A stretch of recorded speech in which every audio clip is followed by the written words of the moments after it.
What is going on, guys? This is Ryan with RK Outpost on a Saturday night. And since this is every third week we do this, or somewhere close to that if we can manage, depending on holidays. But the time has come again for Expanded Universe Book Club. Yes, EU Book Club is here for all of you guys that have been reading along with us. For all you guys that have just seen this for the first time and are kind of wondering what's going on, this is EU Book Club, where we are working our way through some of the best stories of the expanded universe. Us on the panel, most of us at least, are rereading these books, and someone's getting chocolate or something. Most of us are rereading these books, but hopefully we're reading alongside some of you who, whether you're reading it for the fifth time or it's your first experience, hopefully you can get a lot out of it as well. So with me, we have a couple people here. Callum Johns, how are you doing tonight, sir? Great, I'm back properly, and it's Sunday afternoon here, just for your information. Well, I go off America Australia. time. Yeah, I go off America time because that's where I'm hosting this from. Yeah. But it is Sunday. And so I have to translate it, so interesting. That's true. So yeah, I'm doing quite well. How are you doing? Oh, I'm tired, but I'm here. I'm good to go. Oh yeah, I'm tired. It was hot last night, and I don't have an air conditioner, so yeah. Fun times. That sucks. I'd rather complain about being hot than cold. You want to come over here where it's like in the 20s degrees Fahrenheit, which would be, I don't know, negatives over there? Nah. Yeah. I've had enough cold in Ballarat when I lived there. I would rather be cold than hot any day of the week. I guess when you're cold, you can rug up more. Mm-hmm. Whereas Exactly. if it's hot, you can't really do much else other than stripping completely. Yeah. Exactly. All right. And then we have Holocron Keeper Evan. Evan, what's going on, man? Not much, Ryan. Just got done reading this earlier in the week. And we're going to be talking about it. But besides that, good day. Nice. Good day here. All right. Pretty cold. I heard you coughing. Yeah, everyone wants to talk about the weather right now for some reason. I heard you coughing earlier. I was worried that you were going to cough to death. We were going to see the last of Evan right here on the stream, but at least you muted yourself. Yeah. So if you did have a coughing fit, you wouldn't make everyone else suffer. I don't know how to pronounce his name. It says it's snowing in Ohio right now. Where? Because I'm in Ohio. It's not snowing where I am, bud. Yeah, this whole big state is not snowing where I am. You liar. Honestly, Ohio is pretty. It's not the small state, but it's not big by any stretch of the imagination. But I bet you. Well, let's stop talking about weather. I was just gonna guess that. I bet that Ohio is like top 15 in terms of like land mass. Well, maybe top 20. So on the bigger size, not the smaller. And then we have usually Lethal Lightning joins us as one of the four mains of this panel, but we have upgraded. I don't think anyone can dispute that. We have Mara Jade Shadow on YouTube here with us today. Mara, how are you? I'm good. Anyone who's followed me on Twitter has seen my experience with Birds of Prey stands that have been coming out of the woodwork to defend with a fervor a movie that has not come out yet. So I just started my channel officially about a couple months ago, and I was not able to do a video today, but I plan on doing one tomorrow. So if you like my content, I guess subscribe to it. I'm basically talking about pop culture, Star Wars, things of that nature. There you go. Awesome. And definitely check out her channel. I forgot to put her channel in all you guys' channels in the description, but I will do it at some point. We'll get to that for sure. It's my name anyway, so you're fine. By the way, excuse the clicky keyboard. I had to get a new one. There are no excuses, Evan. After a rage incident. Oh, nice. Gaming. So this one I should not.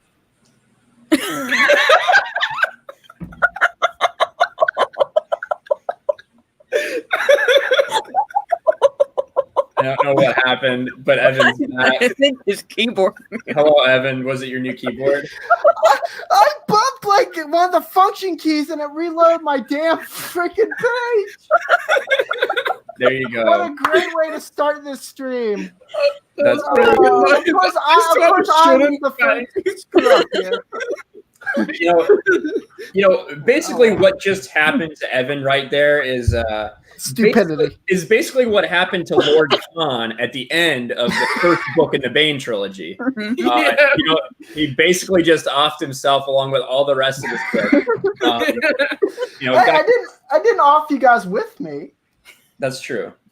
But we're here to talk about today. He F5'd himself. That's true. We're here to talk about today is the second book, the middle book in this Darth Bane trilogy, which is Rule of Two. Now, I for one, I absolutely love this trilogy. The first book I think is amazing, one of the best books in the entire expanded universe. This book is a little bit of a step back. I think there's a couple reasons for that. One is because I think it was a little more rushed, and I think that is the primary reason. And then second, it was kind of a connecting story leading up to this third novel, this kind of culmination that we have. But I think that there are some absolutely great moments in it. I don't think it's bad by any stretch of the imagination. I still think it's a very strong book. I really enjoy seeing the development of Zana, seeing the way that they describe her training. They don't try to do it chronologically. They just all of a sudden you jump forward and you have flashbacks to like her past and her training along the way. I thought that was really interesting. When she uses it, you start to see, oh, this is when I learned it, which is cool. Mm-hmm. Yeah, exactly. Mara, what are your thoughts on this book overall? Overall, I enjoyed it. Like you said, it does feel like, for want of a better way of describing, kind of like one of those filler episodes in a TV show where there are some good moments that take the action forward, but you could basically remove a chunk of it and not exactly miss anything. So I'm not saying that to disparage the book necessarily, but at the same time, it could be possibly because, as you said, he was rushed. So he had to basically cobble together a story as quickly as he could that would connect the first book and the third book in the trilogy. So I think like it's, I don't know if exactly it's like a major step back, but it's one of those where it's I could probably go from book 1 to book 3 and not exactly miss much in this trilogy. Yeah, I think you would lose a lot. You would lose a lot of Zana, obviously. You lose a lot of Zana, but for the most part, it's kind of like, as I said, a filler episode where it's by the way, this happened. Thing, so. And it reminded me with the flashbacks of the Dawn of the Jedi book, where you follow the main character in the present day, and then it jumps back to her training, so you find out how she actually learned some of the techniques she did. Yeah. Yeah, somebody said in the chat, you could remove anything with Johan, and it would have been perfect. Yeah, I guess that is kind of a tertiary arc that's basically going on in this, is him and Farfalla and that whole dynamic there. But I do think that is, well, I guess you need it some way, right? Or part of the reason that was there was to have the Jedi potentially discover that the Sith threat still exists. So it is kind of needed. You need something at least to drive that. Yeah. I do think that maybe, maybe if I don't know, maybe if they'd introduced him in the first book a little more, and you got a little more, you got a little more of him in the first book in this trilogy, that it would do something. But I don't know.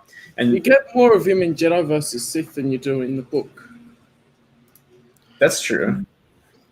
And then there you go. That Star Wars girl, I like Korriban's in chat. What's up, Anna? How are you? I think this is the first interaction we've ever had with that Star Wars girl, at least for me. Well, I forget. Congratulations, Cal. I think she was on during the Thrawn. Like she wasn't on, but I think she was commented during one of our Thrawn trilogy ones. Yes. Yeah, I was there at the battle. By the way, Rip Johan. Well, yeah, that's true. So there will be spoilers for this book that was out like 15 years ago. Just in case anyone's wondering, we will be talking about that. And so Callum, what are your overall impressions before we start bringing a couple people on? Yeah. So I think I've said on previous ones, these are the audiobooks I'm listening to for this, and it's the first time actually listening to them rather than just reading them. And from my memory, I'd read it ages ago, but I didn't remember it focusing so much on Xana and the Jedi compared to focusing on Darth Bane, which is interesting. Because there was a lot more from Xana's perspective in this book and the Jedi's perspective than actually seeing from Bane's perspective on how things were going, which is cool. Right. Yeah. I think Xana is a very interesting kind of character to the degree that, how do I say this? She's unique in that she can see what Bane is trying to do. Like, she will, I don't know how I'm trying to phrase this.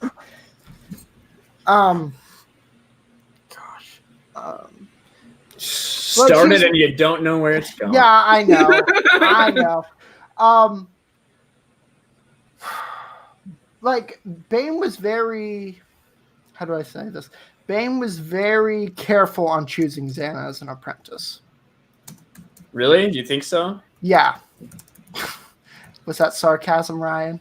Well, no. I'm actually It's a legit serious question. because I actually think that is one of the weaker plot points of this whole thing is the fact that he doesn't have a search for an apprentice at all. He literally, the first person that he happens upon after the thought bomb, he's like, oh, the Force has willed it. And he's like, you're going to be my apprentice. That doesn't mean he doesn't test her at all throughout the process. But him finding her was just like that.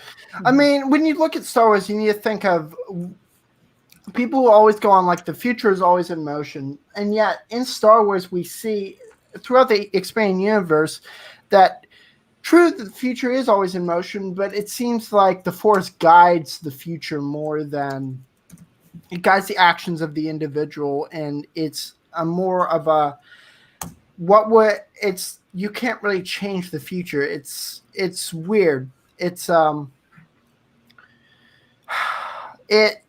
the way that I've looked at the Force throughout the EU is that you cannot go back and change it because the Force guides these individuals to a certain path.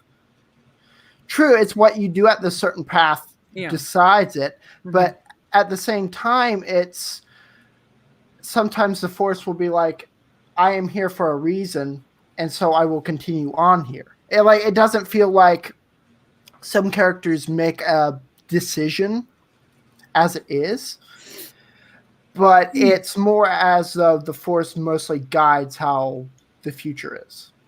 It's fixed. Like the whole timeline's fixed. Like Anakin cannot feasibly go back to the Jedi. Like, I'm just using this as an example. He can't physically go back to the Jedi or undo what he did because that's what the Force willed, was that it willed him to become a servant of Sidious. Yeah, so from a certain point, because like if you're saying you can't go back and change what you already did, that's changing the past, and you can't do that. But what I'm saying, Cal, is that when that choice comes up, the Force decides that action as well. It feels like. Well, I will say that George, right? What George said was that there is a will of the Force, and everyone has a destiny, but it's up to them whether they decide to fulfill that destiny. It's their choices. Yeah.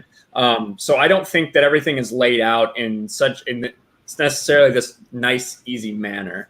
But I understand what you're saying, though. Right. The Force has a destiny for people, and I think it is people's choice to follow what the Force is trying to get them to do. Right. Yeah.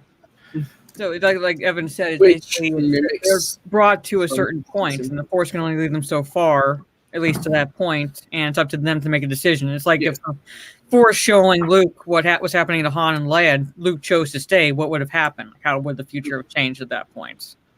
Right. Him not going.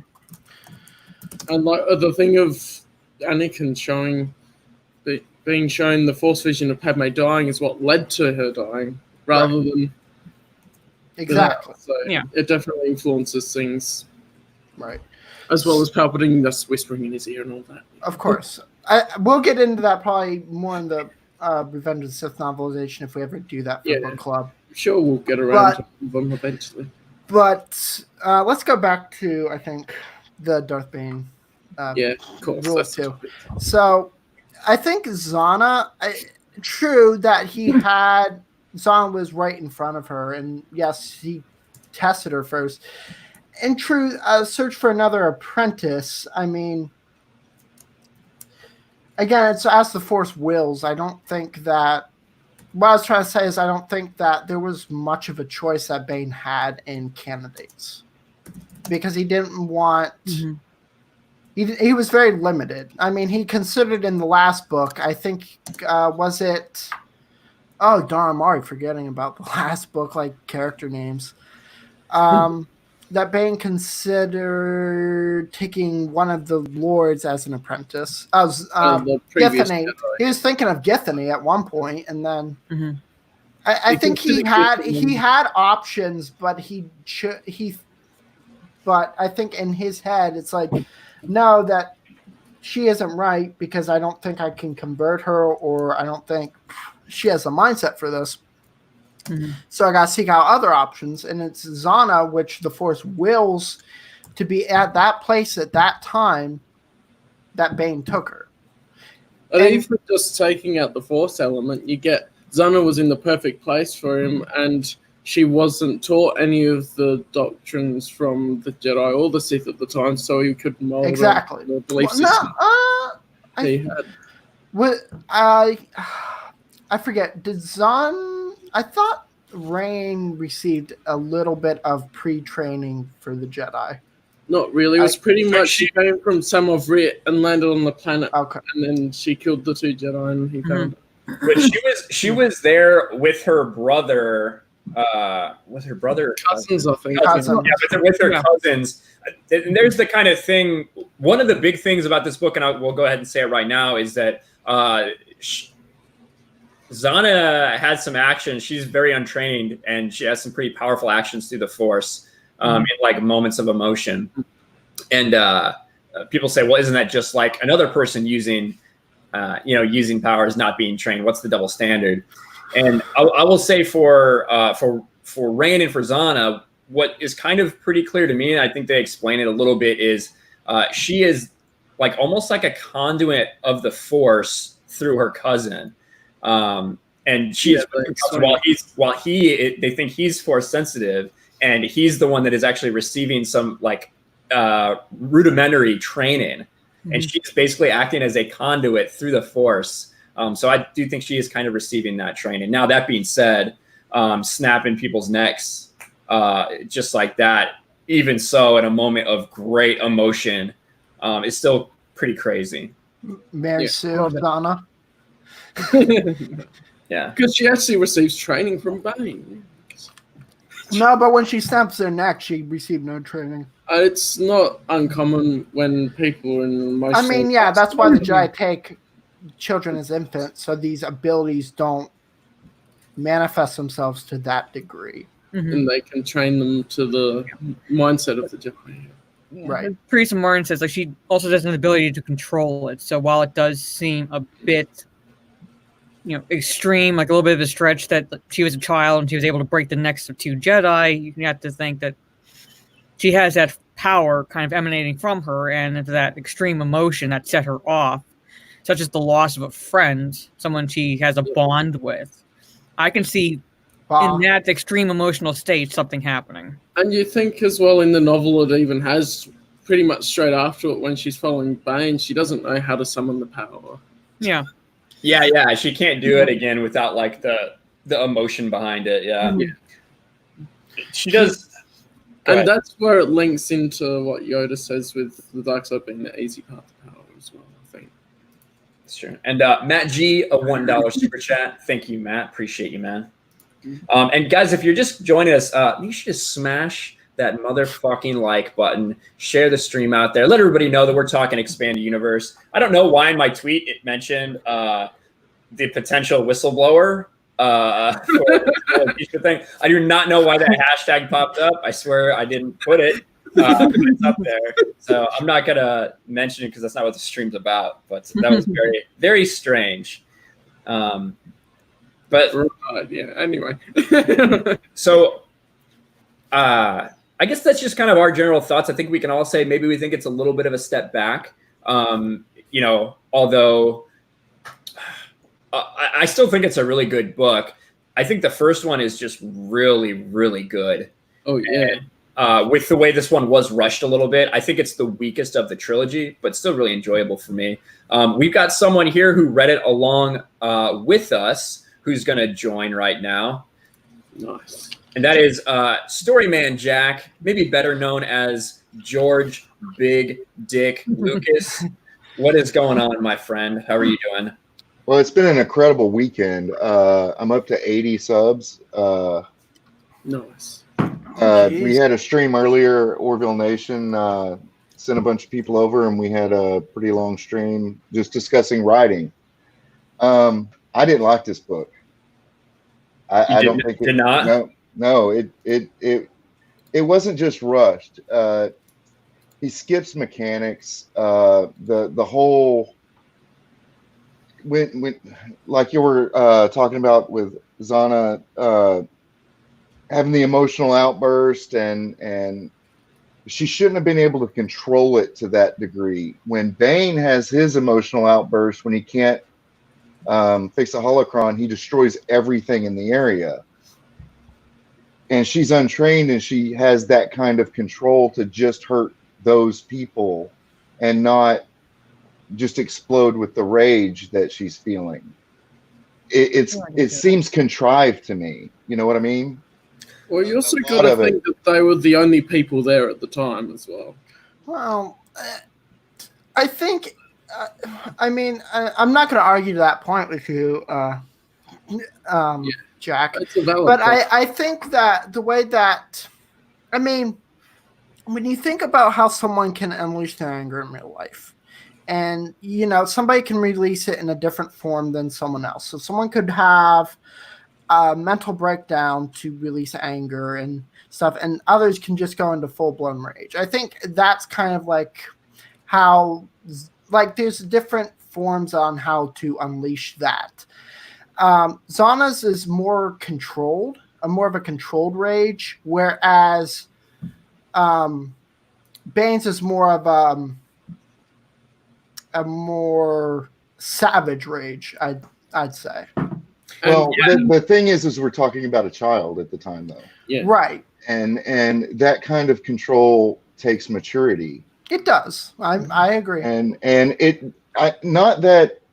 All right. So I didn't like it in that a lot of the circumstances in this novel seem contrived, like they were set up to work a certain way. It's not. It's more plotted. It's like we've got to hit these notes. And I'm looking at it from a construction standpoint. He wanted to hit these points, and he contrived a way to do that didn't seem natural. Does that make sense? Can you explain some of the specifics behind the contrivances you're talking about? Right, like for example, the whole setup with the setting those people up to kidnap the former chancellor, right? Uh-huh. Yeah, she's doing it on blind faith. She's not questioning it. She's just doing it. And even though she feels bad about leaving them behind, and when he says, well, they're gonna fail, but it's still gonna help us, she doesn't even question it. She doesn't, if she had that kind of emotional response to begin with when she was a child, she should have had a much greater emotional response then. Now, I do like when he asks her things, like when she gave him the data card and the ambush was set up, that it showed that she was a manipulative person as to how she was trying to study him while they were fighting. You remember that part? Yeah. Hey, real quick. Hey, would you guys mind if Anna hopped on for a little while? I'll bring her in. That'd be cool. Yeah. All right. Sounds So, good. can I really quickly talk about something? How you said it was plotted. Mhm. So I was just looking through the new Essential Chronology. By the way, outdated book at this point, but still useful. And it was written in 2006, and in there it mentions Duxon and this stuff. So it mentions the Orbalisks. This was written in 2008. So I think a lot of the plot points, and written in 5 months, Drew probably took these plot points, the basic plot points, and expanded upon them. Oh yeah. And so he wrote a story there. So I think that's where a lot of these things come in, these contrivances and stuff like that, where it seems more why this is like this. Yeah. It's more building block versus it's more simplified with the plot versus the other book. Right, it's plot driven and not character driven, is what I'm saying. And that to me seems clunky. It seemed clunky throughout. Right. Not that I didn't like the story, I just didn't like the way it was handled. Yeah, I think at the end of the book, is where Drew, I think. What do you think at the end? Like the kind of like not midpoint, but kind of not 2/3, 2/3 of the way through the book.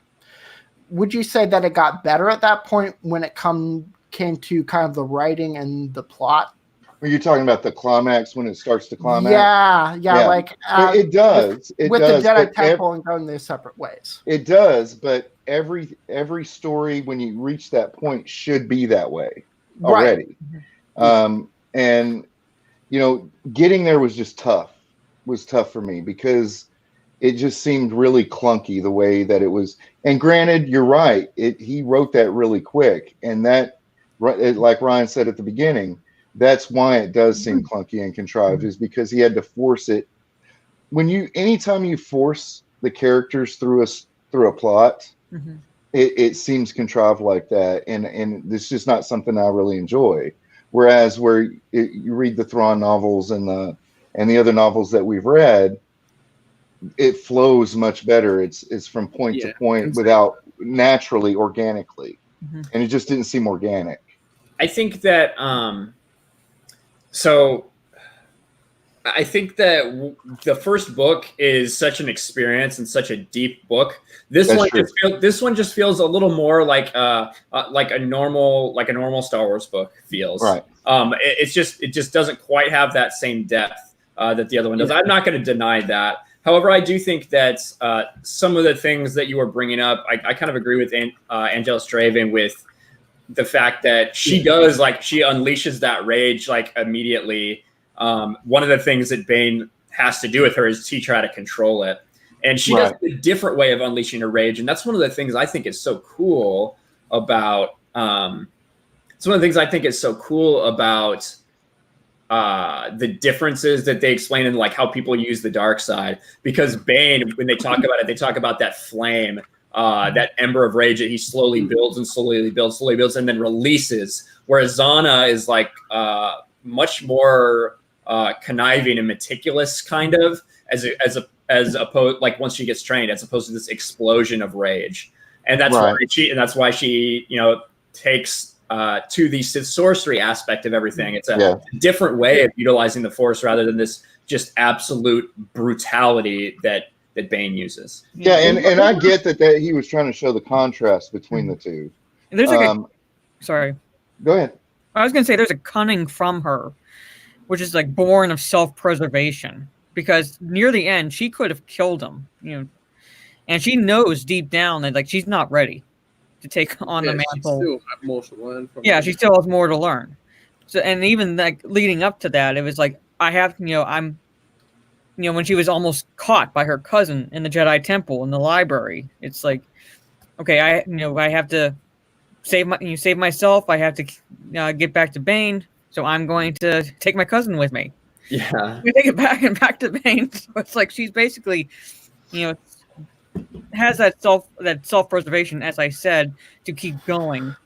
And so that's where it's like, she is more controlled than Bane. She's more subtle. She's more manipulative when it comes to certain things. they do have to show the different sides because there's several different kinds of Jedi. There's several different kinds of Sith. And, I had an argument with my son about this, how the differences are so clear, but granted, she got much better toward the end of the book. It seemed a lot more like her character arc flowed much better toward the end of the book. It just seemed like the setup was really clunky to me. Mm-hmm. Yeah, and real quick, Cal. We've got a $2 super chat from the Rookie Critic. Thank you. And then we've got another guest to come on and talk about it. I think you guys are going to be excited. Anna, that Star Wars girl, how are you doing tonight? Oh, how is everyone? Hey, great. Awesome. Fine. So were you reading this along with us, or were you just going from your memories? Memories. That's memories. Yeah. So like this is, to me, the Darth Bane Trilogy is one of like my absolute favorites, and we talked about the first book in the trilogy, which is one of the best books in the EU, I think, a couple weeks ago. What are your overall thoughts on kind of the first book, and then how this second one holds up to it? This is the one with the obelisks, right? I was going to get into that, but oh boy. Yeah. This one, I was listening to you guys before I jumped on, but I think it's the weakest out of the entire trilogy. I don't know, because I was expecting, I'm like, this is a trilogy about Darth Bane, but then this book was about Zana. And when you're reading a book that's about a character that you don't necessarily like too much, then it kind of puts a bad taste in your mouth. So I'm not the biggest fan of Zana, but I thought it picked up at the end. Like once she goes to the Jedi Temple, once she meets her cousin, and when they go to Korriban, that's when I started liking it. And, that was the end of the book. Yeah. I think I totally agree that this book is kind of like the Rogue One of the Bane trilogy in a way, because it is kind of just a little monotonous. You're not too super into it, but then the last part of it, the last third of this book, where you have the battle, you have the culmination. She gets caught at the Jedi Temple. Basically, the Jedi learn that the Sith exist. There's a huge fight in that temple where Bane nearly gets killed, and then he has to get saved by going back to Caleb the Healer. The Orbalists are removed, like that, and what Zana does to trick everybody into thinking that everyone's gone. That is an awesome ending to the book, and like it's a good setup for the next one too. Yeah. Also explains the prequels on how how they know the Sith survived. It also adds to that. Why they think the Sith were killed. They think they're dead, though. Yeah, they thought they were dead before that. To be honest, I think is one of the weaker parts as well. It's like there's this madman. When someone actually says they're a proper Sith Lord, they believe really easily that the Sith were dead. Yeah. At least from our perspective, of course. Yeah, that's a little bit of a stretch. I mean, maybe they assumed it was the apprentice, but even then, you have an apprentice that's being trained for so long and just come out wildly swinging a lightsaber or whatever else. Like, oh yeah, we killed the Sith. I'm like, yeah, that doesn't no. Well, and even Bane himself mentions that there are other dark Force users out there, like the Marauders and the things like that. And for the Jedi not to realize that there could be, it just makes the galaxy seem so much smaller, right? And I think that's something I didn't like. I mean, the Jedi really don't think that these smaller dark side organizations are as much of a threat as the Sith, because the Sith, even though these smaller dark side organizations exist, they are nowhere near a scale of power to a Jedi. To a Sith Lord, because the Sith came from the Jedi Order, and that's for their lineage, and the Jedi think it's their responsibility to eradicate these people that broke off from their ranks centuries, millennia ago. I don't think they want to eradicate as much as try to turn them. No, at this point in the Order's history, the Jedi found that they don't believe that anyone can be redeemed at this point. Well, no, because a lot of the earlier books, if you read between the lines, a lot of these apprentices jump back and forth between Sith and Jedi, right? I mean, they show a couple of examples of that where they jump back and forth, where there's several of them in the Jedi Temple. Even Bane mentions it himself that were former Jedi. Yes. And then they hint, they don't really come out and say it, but they hint that there are some of the Jedi apprentices that came from the ranks of the Sith. So, okay. I think it depends on which particular Jedi you're talking about. Right. Because, like, Lord Hoth was very militaristic, and he probably didn't believe in redemption, and he would have gone full crusade. Yes. Whereas others will be more accepting of people that may want to be turned. Like Valentine. Yeah. Yes. Right. I mean, I'm talking about, and more specifically, the High Council generally considers people like anyone Dark Jedi beyond redemption at that point. Some Jedi do believe that people can be redeemed. I mean, case in point, Anna's been playing through KOTOR. Yeah. So, nice little shout out. But the thing is that the thing with Revan is that they didn't see him redeemable either. They mostly saw him as a blank slate. Since his memory was wiped, he was on the field to become a tool for the Jedi to use. Mm-hmm. And even later down the line, even in the Revan book, which actually I just completed a few days ago. Was it good? Because I was going to read the book and everyone yelled at me not to, and just to play. It's not as bad as people make it out to be in the community. Is it better than this book that we're talking about? Yeah. I enjoyed it. I think it's was good. Yeah, it's good. It's by Drew Karpyshyn too, isn't it? Or is it by Paul Kemp? No, it's Karpyshyn. Yeah. No, it's good. The thing that people don't like is because it actually ties a lot into something you were asking about earlier, Anna. SWOTOR. It's heavily involved in that arc, and I would say about half the book is about Revan, and then the other half is about a character, a Darth or a Sith named Scourge, as well as the Exile. A character from KOTOR 2. I like KOTOR 2 better. There's Revan fanboys that built up their own version of what they think Revan should be like by playing KOTOR, and it doesn't match what they think Revan should be, and so same thing with the Exile. I think people don't like it because of what they did. I haven't gotten there yet. Yeah. Yes. Don't. I know it's like 20 years old. But don't spoil it. Oh, it's fine. I don't know how you didn't get spoiled. I don't know how you. So you didn't know the Revan reveal, right? That is how when people say the fandom in this are bad, I'm like, I'm playing a game that's like over a decade old, and not a single hundreds of people watching the stream. Not one single one of them spoiled it for me. Not one of you are like, not one. So nice.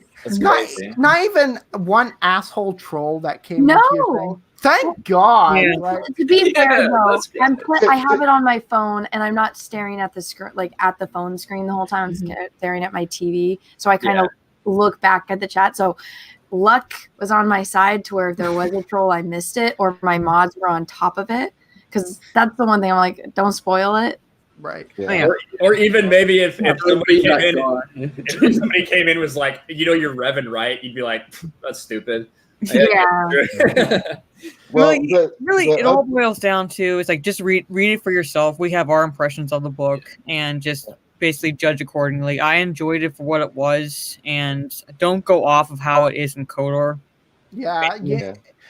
When you play KOTOR, like. Can I ask, is Revan in the book, is he a guy or a girl? Oh, he's a guy. He's a guy. Okay. He's a Keanu Reeves looking guy. That's So, who he is. It's canon that he's a guy. Okay, so Anna, I don't know how much you know of the continuity, like the Legends continuity tier system, but Tier system as far as like what?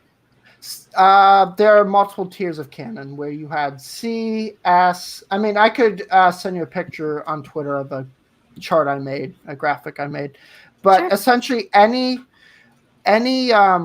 video game material is generally considered S canon. When it comes, it's mostly secondary to what novels and everything. But you have, and that also does with the gameplay, because Revan cannot use every single power that's available in game. Yeah, that's what I said. That's what I was like, this isn't real. Exactly. If I was Revan, why can't I have powers? So they couldn't have done it any other way, though. The way Yeah. it works, For the game. Yeah. the way it works for video games basically is the story, the intended story you're supposed to play is canon, right? But then And the light side endings are canon. Yeah. right, But exactly. they have to make changes because it's a video game and they want it to be fun. Right. And what with The mechanics of how you play aren't necessarily within continuity. Like force healing isn't something where you just stand there and you snap your fingers and all of a sudden you heal for 30% of your health. It's not like you Ray. spam that until you fight the next guys. Have colorful drones following you around everywhere. Yeah. Yeah. That would be And nice. you don't have your little plot points, like you can just decide to persuade everyone to give you money throughout the game. But Yes, but it gives you dark side points, and I didn't know that. I pre-ordered it, and I've been a subscriber since it launched. So I've played through all the arcs all the way through several times, and I'm actually streaming a couple of times a week. I'm streaming the total gameplay and letting people see the choices and see all the cutscenes and everything, because I love the story, and the story actually helps move along what comes later with the novels and things. They kind of tie it all together. It's really brilliant the way they did it. For KOTOR or STOTOR? SWTOR.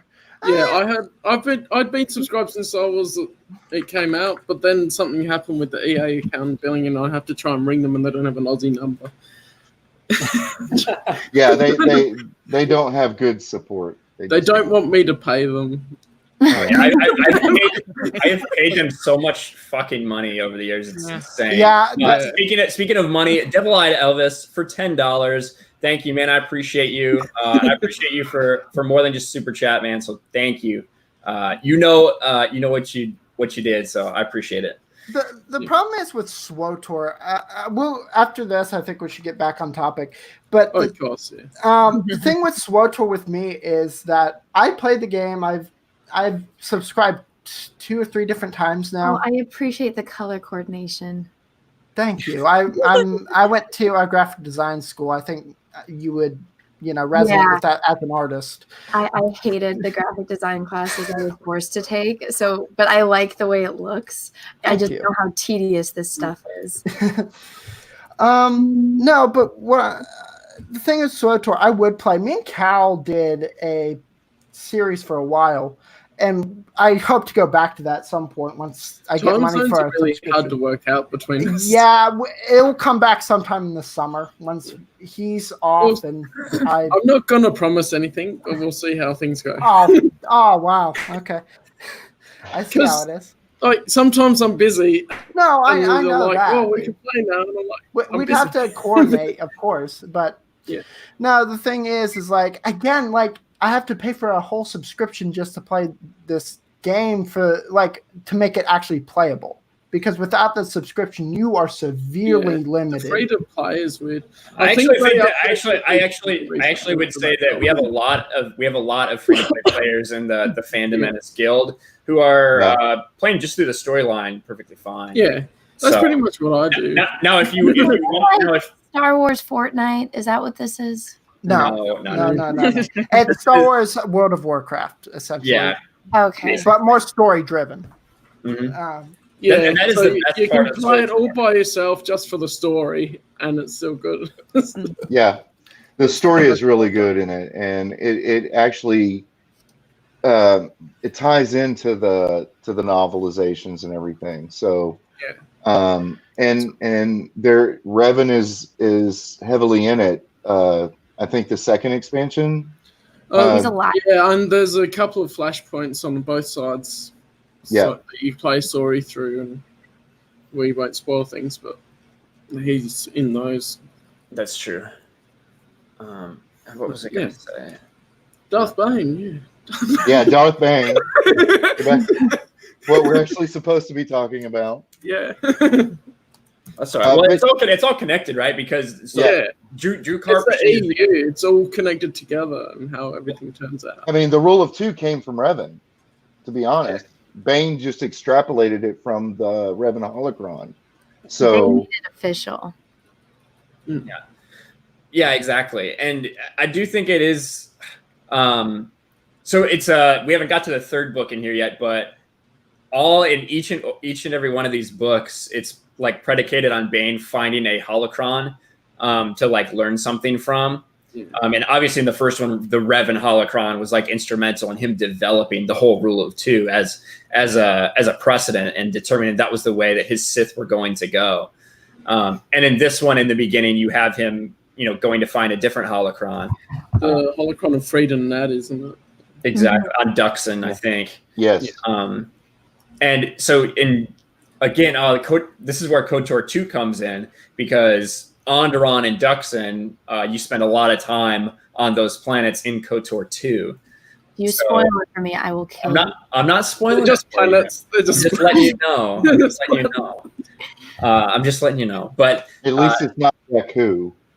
at least it's not Jakku. That is right. But Drew Karpyshyn is the architect of the KOTOR storylines, which makes sense why all these tie so heavily into the Darth Bane series. I just realised that George is an interesting typo on your name.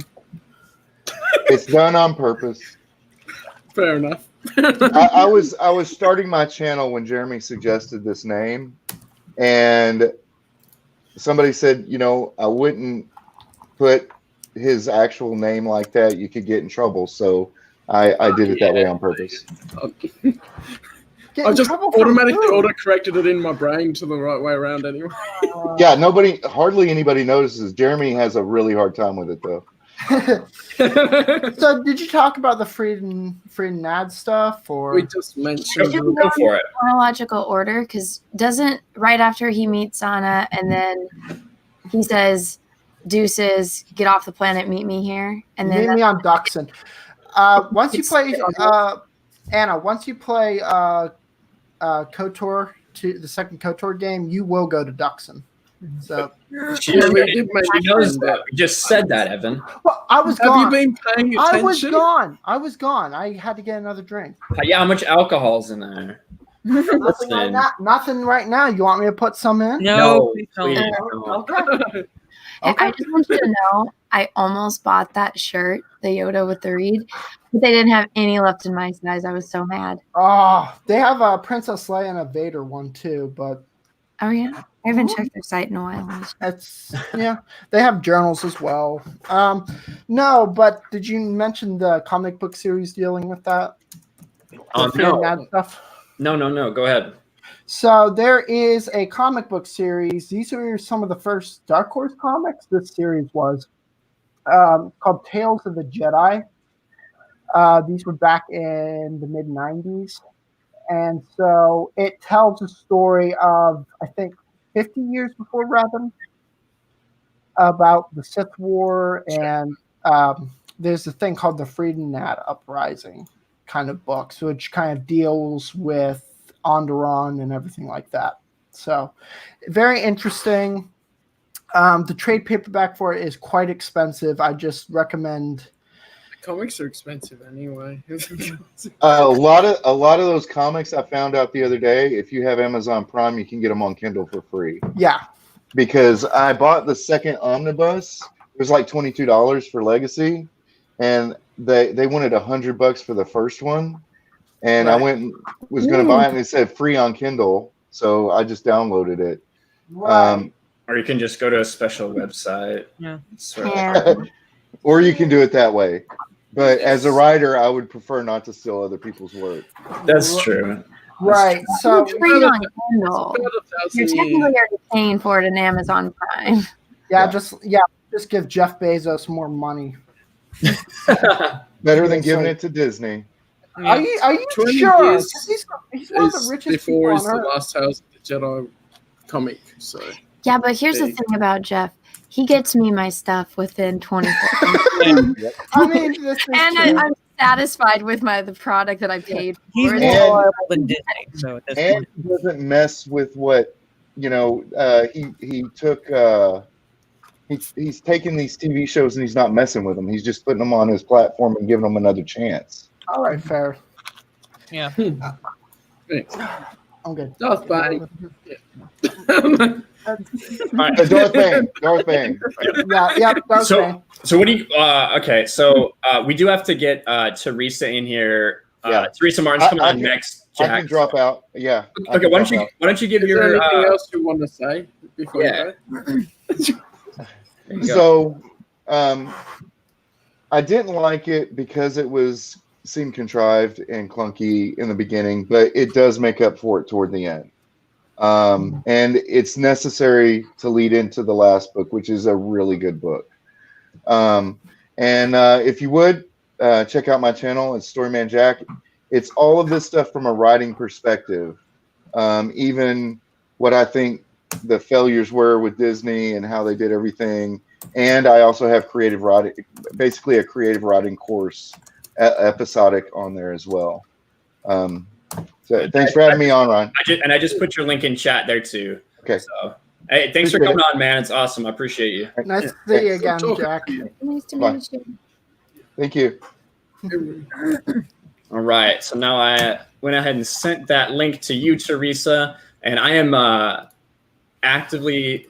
I'm paying attention, I swear, but I'm finishing up a thumbnail because something has to go on Geeks and Gamers right now. So, Yeah, this is the first time we talked, Anna. So hi. Hello. You know what's funny is this past week I had never seen your name before, and this past week I have seen 3 other people with your name, and they were all trolls, and you were the first nice. How do you pronounce your name? Callum. Callum. The first nice one I've encountered. The others are only in like the held for review comments on my channel. It's the Aussie in him. Yeah. those Australian Yeah. bastards. So it's Sunday afternoon for me. But by the way, before we get Teresa in here, what did I hear about Anna? What did I hear about some big loading dock package for your PO box? Holy shit.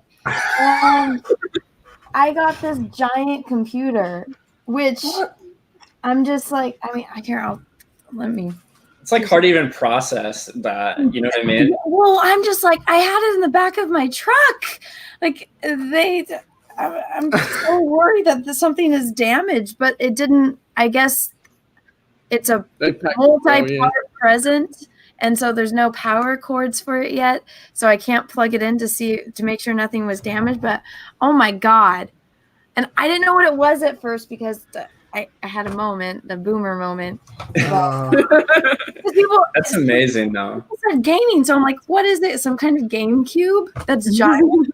But okay, so let me see if I can pick it up. I do love your collection, though. It's Anna. like it's. This, You got a Oh gaming my computer. god! Holy this That's a giant, decent sized case. it's this giant thing that. Oh my god! Wow, I wish I someone couldn't gave, lift it in the box, but I can lift it here now that it's. Wow, I wish someone just gifted me a gaming computer out of the wild because I need an upgrade. Well, to be fair, my computer is like older than the dinosaurs. Oh, So, but this is someone that's been like a really big supporter of my channel for a long time, and he told me he was going to send me a Christmas present after Christmas. I wasn't expecting this. I thought, I don't know, maybe an action figure or something, but yeah, I'm still trying to process it, and I'm glad the camera wasn't on me because I cried a little bit. I was like, oh my god, you can hear this, but yeah, that should help Yeah, with that's insane. digital drawing and stuff as well. I don't know if you do much digital.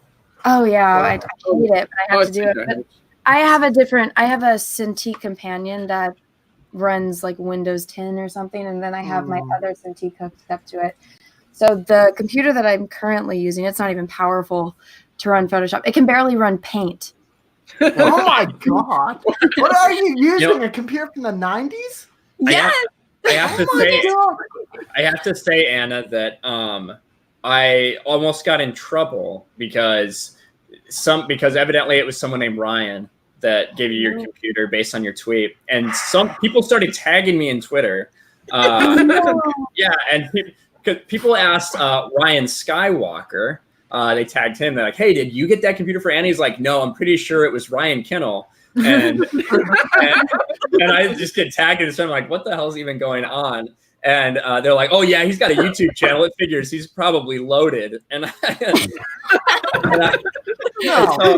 didn't know if the Ryan that sent me it wanted me to tag him or not, so I didn't. Yeah. Because he likes to remain pretty. I mean, he'll comment on stuff, but I feel like I don't know if he wanted to remain anonymous, and that's why I just said his first name. Because his name on Twitter is his first and last name, and I don't want to dox him or anything. Gotcha. Yeah, just like mine. Oh, that's crazy. Just like mine, yeah. But we have Teresa waiting in the wings. Everybody loves when Teresa's part of these conversations because she is awesome. Teresa Martin, how are you? Hey, doing great. Loving this chat. It's hysterically funny. Good evening, everyone. Good evening. Good afternoon. Yeah. But Cal, no one cares about fucking Australia. Okay, What Australia. about the bushfires? I do. I care about koalas and kangaroos, and I love the Irwins. So I care about Australia. Is Bindi Irwin like her life kind of like the way the royal family's life is? Is that how you see it? Yeah.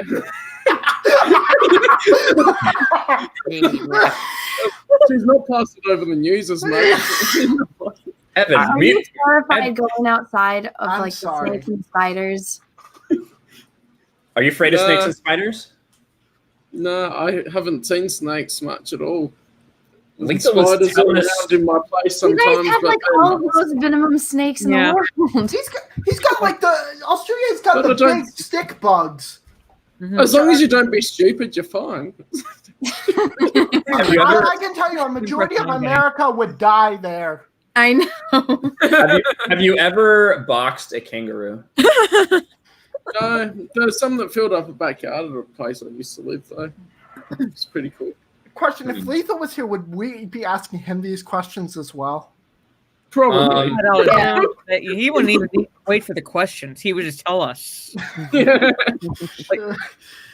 Like how he always brings up that, like near where he lives right now, it goes to the river and there's like a snake that could kill him. Oh, there was a decent sized spider in my kitchen that I got rid of the other day. How big? Like, God. show us Oh. like how big? About the size of my palm. Yeah. Oh What God! the hell? No, thank you. No. But the bigger ones are usually not as poisonous anyway, so they're fine. Yeah. See, look, What do Devil you Eyed. do? Do you just pick it up and throw it outside? Oh, I squish it with my thumb. And Oh. that's what you Ew. call flip flops. Oh yeah. Oh. See, even Devil Eyed Elvis thought that it was me that sent it. Listen, no offense to Anna. If I had the money to get a computer like that, it would be sitting on my fucking desk. Just saying. I would show mine off, but the problem is if I did, You'd hit the fuck key again. no, it'd be worse. I'd have to reboot my entire PC because I'd just pull it out of its cords. Yeah. I've got my little beasts on the side here. All right. If I can get the stuff the right angle. It's Okay. lit up. I'm not gonna. It's so nice and glowy. It's so nice. All right, Teresa, what did you like about this book? Well, Or what did you not like? Okay. Well, when I was listening and when Ryan was saying about how this is the Rogue One of the Darth Bane trilogy, I was like, that's it. That's exactly what it was. Because most of the book, I was going, oh, okay, this is kind of all right, but I can really tell that it's only been 6 months and he was kind of rushing through some things and he needed some time for some nuance. And then holy crap at the end. Mhm. And when the Jedi arrived and when they described the healer, Caleb, as just being in pieces, I was like, this is too Yeah, it's cool. like he's been And I feel like so- I'm a terrible person for thinking this is too cool. Bane is the worst. I go to school as well. Bane is the worst next door neighbor. Period. Yes, yes, he is You not don't wanna neighborly. Yeah. Oh no, that's the start of the next book. But you don't want to glance over when he's doing his exercises outside. I think that Yeah. I really think that the way that two things. The way that the fight was described, the battle on the Jedi planet, Tython. The way that the way the battle was described on Tython, with all the different Jedi all having different aspects and different powers and different strengths, was very, very special and very cool. A cool way to describe the duel. Did you guys yes. notice though on Tython they ripped off SG-1? I don't know if that's Stargate, but I'm not a Stargate person. Yeah, I'm not a Stargate person either. Was Tom? What's his name? Clancy Brown. Was he Stargate in one of the movies? I don't know. Clancy Brown? No. What, Yeah. Let me what see if part? I can What part, find Anna? this. Yeah. Okay, so when he gets to the planet and he says, "Oh my God, it's been a while since I read this." He's describing like the nano beans that the Sith lady that he was trying to get her holocron, but there's those they can infect you, and like that's why the planet died. Am I getting my facts wrong? Do you guys know? The nano beasts. Yeah, the nano. I wouldn't say that's why the planet died, but yeah, that's correct. Nano beasts. Okay, so in Stargate SG-1, they go through one of the Stargates, and they go to this planet, and it was, this thriving civilization, but it was dead, and they couldn't figure out why. They're like, there's no bodies, there's no nothing. Where are all the people? And so the villain of that, it was they invented these like little nano things to solve their problems. Instead of building droids and androids, they just built tiny ones, so that way they could just go and fix their problems, and hundreds of little tiny ones. But then they got bigger, and they basically didn't know when to stop, and so they took over the planet. And so once your ship gets infested with them, they just take over, and they try to erase any type of life because they're function that way. And if they get into your technology, they take it over. And so when I was reading that part long time ago, I was like, oh, this sounds a lot like Stargate. What year was Stargate, by the way? I mean, Half the century. like, This one. It went on for a good. There are several different incarnations of it as well. Right. mean- Techno Beasts I mean- first were mentioned in 1996 in Tales of the Jedi Companion. However, I don't think they were really elaborated on until the 2000s. So I'm trying to figure out what episode it was. It was. Oh, come on. That's That's interesting. a big thing in nanomachines in Battle Angel Leader Last Order as well. Replicators. That's what they're called. They're called the replicators. mm. Trying to figure out what year it was, because I didn't watch them when they came out. I watched them when we got them on VHS. Nice. So $5 from Makita Gut in appreciation for the great fun conversations and love to the expanded universe.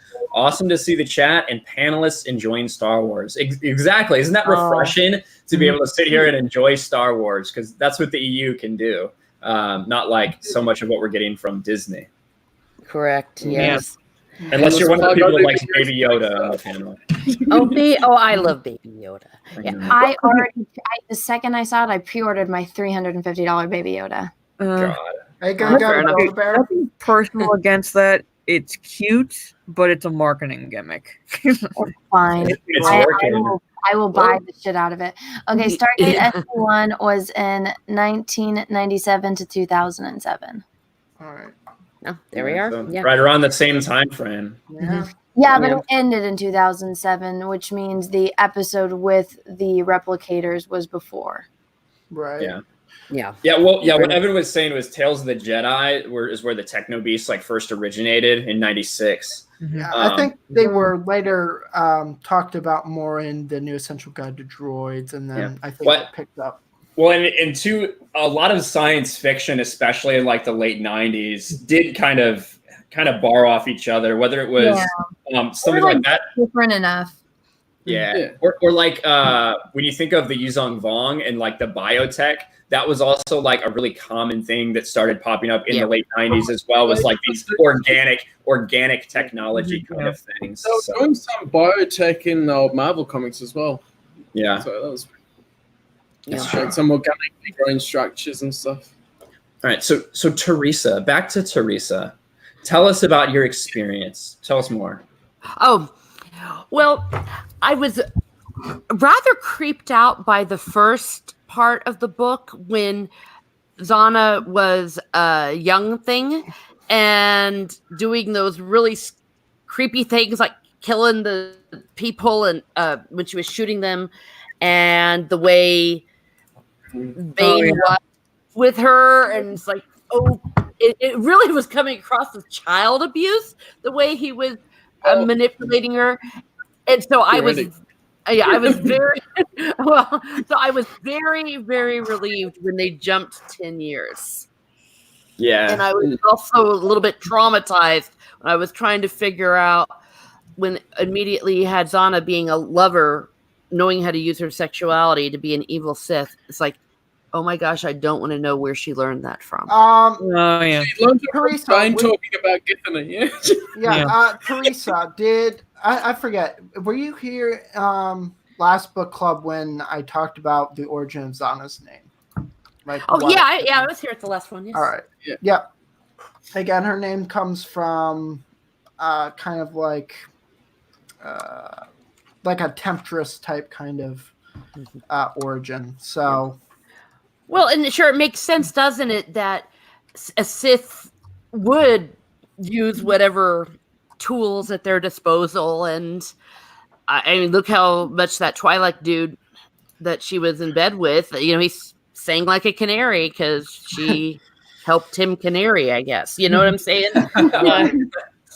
I'm sure she got a couple, some screams out of him for sure. I did think that was interesting, the way that, that's what a Sith would do. They would use everything at their disposal, and they would let their passions take over, but at the end, they wouldn't let it compromise whatever they were actually working towards, in my opinion. Exactly. Yeah. Yeah, and she even mentions it a couple times about how the advantage she has over Bane is that Bane is, in this book, he can't be around people, and in the next book, he just doesn't. And so she has that because she's young and attractive. She can manipulate people that way, and people are more inclined to trust her as compared to this giant creepy dude coming into a room. It's like, who are you going to trust? Zana or who's more Speaking of big creepy dude, what about the Obelisks? What do you think of how that was all depicted? That aspect of it I really wasn't too into. I thought it was a bit silly, and I was really, really glad when at the end they got it off of him. Because this whole idea of him having to wear a mask over his face at night so that it doesn't take over his body. And I hate to say this because I just adored Bane in the first one. Throughout most of this book, he had that PMS going. And it was just like, dude, I didn't find him very appealing. He was always losing his temper. He was always, I've got these things and they're putting this poison in me. And I'm like, enough already. So I kind of liked it at the end when he turned out badass again at the end. Right. Yeah. It's like those. It's like the Obelisks.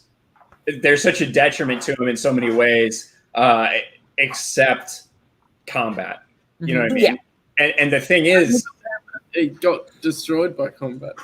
Yeah. Well, in a happenstance way, right? But I mean, how many times did it save him? Let him have the fighting style that he had. Would just literally just go in there like a wrecking ball and not give a shit who hits him with a lightsaber. Exactly. That part of it. Yeah, I did like a lot. Right, and so with the Obelisks, it's only good for combat. But the thing is, how often are they in combat? They are hidden away. They're not. They have so few confrontations that the majority of the time, when he's trying to study, trying to grow, stronger in the dark side, trying to make a holocron, it's a hindrance to him. And so I thought that was interesting. I felt like it was so like just kind of a cop out, like he had to do a cool new thing in the book. And so, because when you, in the first one, Bane is the one that he's reading about the history of the Sith, and all the other Sith think he's, wasting his time, and they even ban him from doing it. Like, this is a guy that understands knowledge is power. So getting attacked and, the attachments of the Orbalisk, it didn't make sense that he just was like, all right, I'll just deal with them for decades. I'm like, that the guy that is all about the thirst for knowledge, he would say, yes, this is convenient for combat, but how often am I in combat? And then at the same time, he was fine in combat before. Yeah, this is I get more armor, but at the same time, it's like, it's not logical to keep them attached. I feel like making a holocron, yes, that's a good goal, but I feel like he would have spent as every single second trying to figure out how to get these off and then continue with the holocron, or work simultaneously in the travels between planets, because that does take time. Mhm. But it just, I mean, somebody just turned their brain off for that. right. I mean, I think with Bane is that he didn't know how to get him off, not until 10 years later. But I think that He didn't start looking for a while either. yeah, because I think that in Frieden Nat's holocron, it said that it was more of a symbiotic relationship where it didn't really harm him any, at least from what it said in the short term. And he can't get him off, so it's like, well, it's not a priority if it can fuel his hatred and his rage with the pain, and that it's also a protective layer. So I don't think it was really much of a priority for him as it could have been until later on. And even at the end, he wasn't very keen on getting them removed, because he was, I think at the end of the book, he was like, oh God, where are they?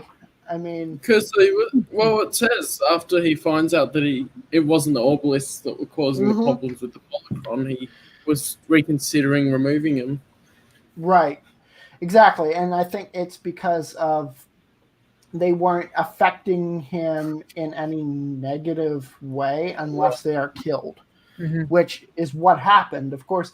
But I think the Orbalisks, again, all just go back to, we need to explain why Bane looks like this. Oh, his first appearance. Yeah. Mhm.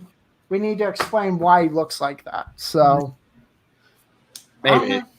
I don't know. It was that was actually one of my complaints with the book, is the fact that he gets these Orbalisks. You're like, oh shit, how's he going to deal with this? And then all of a sudden, you're 10 years in the future, and he's like, yeah, I just found a way to deal with it. And, and so it's kind of like, maybe I would have liked to see that. Maybe that's asking too much from a trilogy, a middle book in a trilogy. Well, I think the author probably would have explored it more had they not. If he had more if they time. given him like the 5 months to write the story, where he's like, you can't exactly. I'm not saying like it's like to take the entire blame away from him, but when when part of those plot points came out beforehand, and he has to make the story fit into those plot points, you kind of can't afford. You don't have the time to go into the nuance of Bane actually studying these creatures. He has to basically get from one point to another to get to the third book. right. And Hampered him in a way. this whole book is less than 350 pages. So yeah, they could have done more. 2 hours. It's almost 2.5 hours less than the first book for the audio. Yeah. Yeah, so they could have done a little bit more, I think, and expand on that. But again, I think time was against Karpyshyn's. Yeah. So if you guys don't know the story behind this, there was basically a book series got moved. Plagueis. Plagueis, that was it. Plagueis got delayed, I think. And with the reception that the first book had, they went to Drew and they're like, hey, can you get a book for us this fast? And he's like, I think so. And so that's how this book was made. It wasn't the best creative process, unfortunately. Right. And Lost Jedi 22, I mean, that's a great point. The book never even addressed the most important question. Did the Orbalisk cover his junk, or was that a potential weak spot in his armor? They covered it. They essentially How covered did he it. go to the bathroom? How did he go to the bathroom? I have no idea. Show us, Evan. Show us. No, don't show us. No. Screw that. No. Essentially, it mentions in the book that it covered from, again, his hands were safe, his feet were safe, and it covered him from top down to his feet. So that would include, again, down there. I've got a better question. This is a question I ask a lot in Star Wars. Bane is a very angry person. He kissed Githany. I don't recall any other times we ever heard of his sexual exploits. He was covered in Orbalisk for a while. Is Bane part of the key to his dark side ability? Is it incel rage? That's what I don't think this dude has ever gotten his dick wet. Just saying. I mean, the real question is like, I guess Bane could have made a cage like he did for his head down there, but it's just to the Jedi, you know. What's that? Before he went to the back on his planet when he was mining. What is it called? Cortosis. Cortosis. That's how you pronounce it. When he was mining Cortosis, he could have. I don't know. There's ladies there. They like. Yeah. You don't want to mine lady. Ugh. Mine lady. That's gotta be gross. There's people that come and go. There's like the workers that are always there gambling. There's the ladies that work there at the casino cantina place. He could have. Yeah. Well, and Ryan, beggars can't be choosers. Mm-hmm. I mean, if it's just a one night thing, I mean, the real question is when Bane, you know how mortified Bane was when he found out the Orbalisks were removed. The real question is, did he give each of the Orbalisks names? No. It's just like, this is Frank, this is Phil. They cover my chest. Well, I shudder to think what he called the one surrounding his dick. Oh no, that's Nigel down there. It's for smashing. Oh no. So okay, going back to the time constraint thing.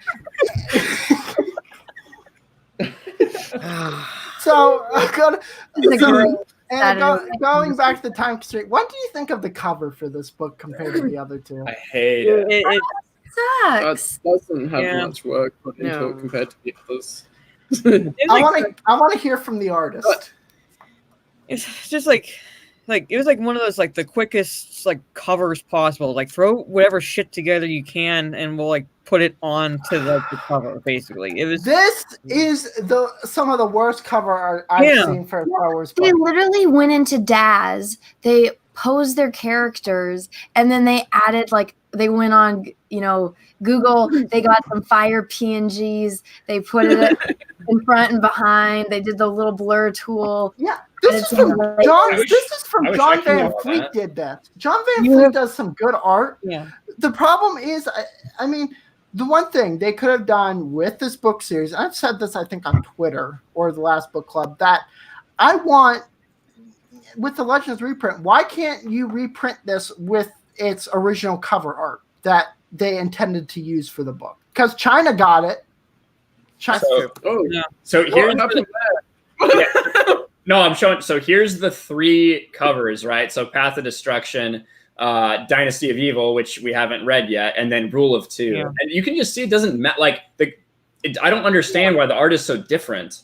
Yeah, because the original art they intended to use for it had a more similar one to Dynasty of Evil with them facing each other. Yeah, exact. And the holocron has like the centerpiece in the middle. Yeah. But I again, they didn't use that because the art wasn't done in time because it takes time to do something. Exactly. It does. Yeah. But even being a rushed job, it's still pretty daggone good. Not the art necessarily, but the book. I mean, definitely. It's quality. There's been a lot worse come out of rush jobs. It's better than Aftermath. Yeah. But I'm thinking that the rush job on this was better than what they did in 6 years for the sequel trilogy. Yeah.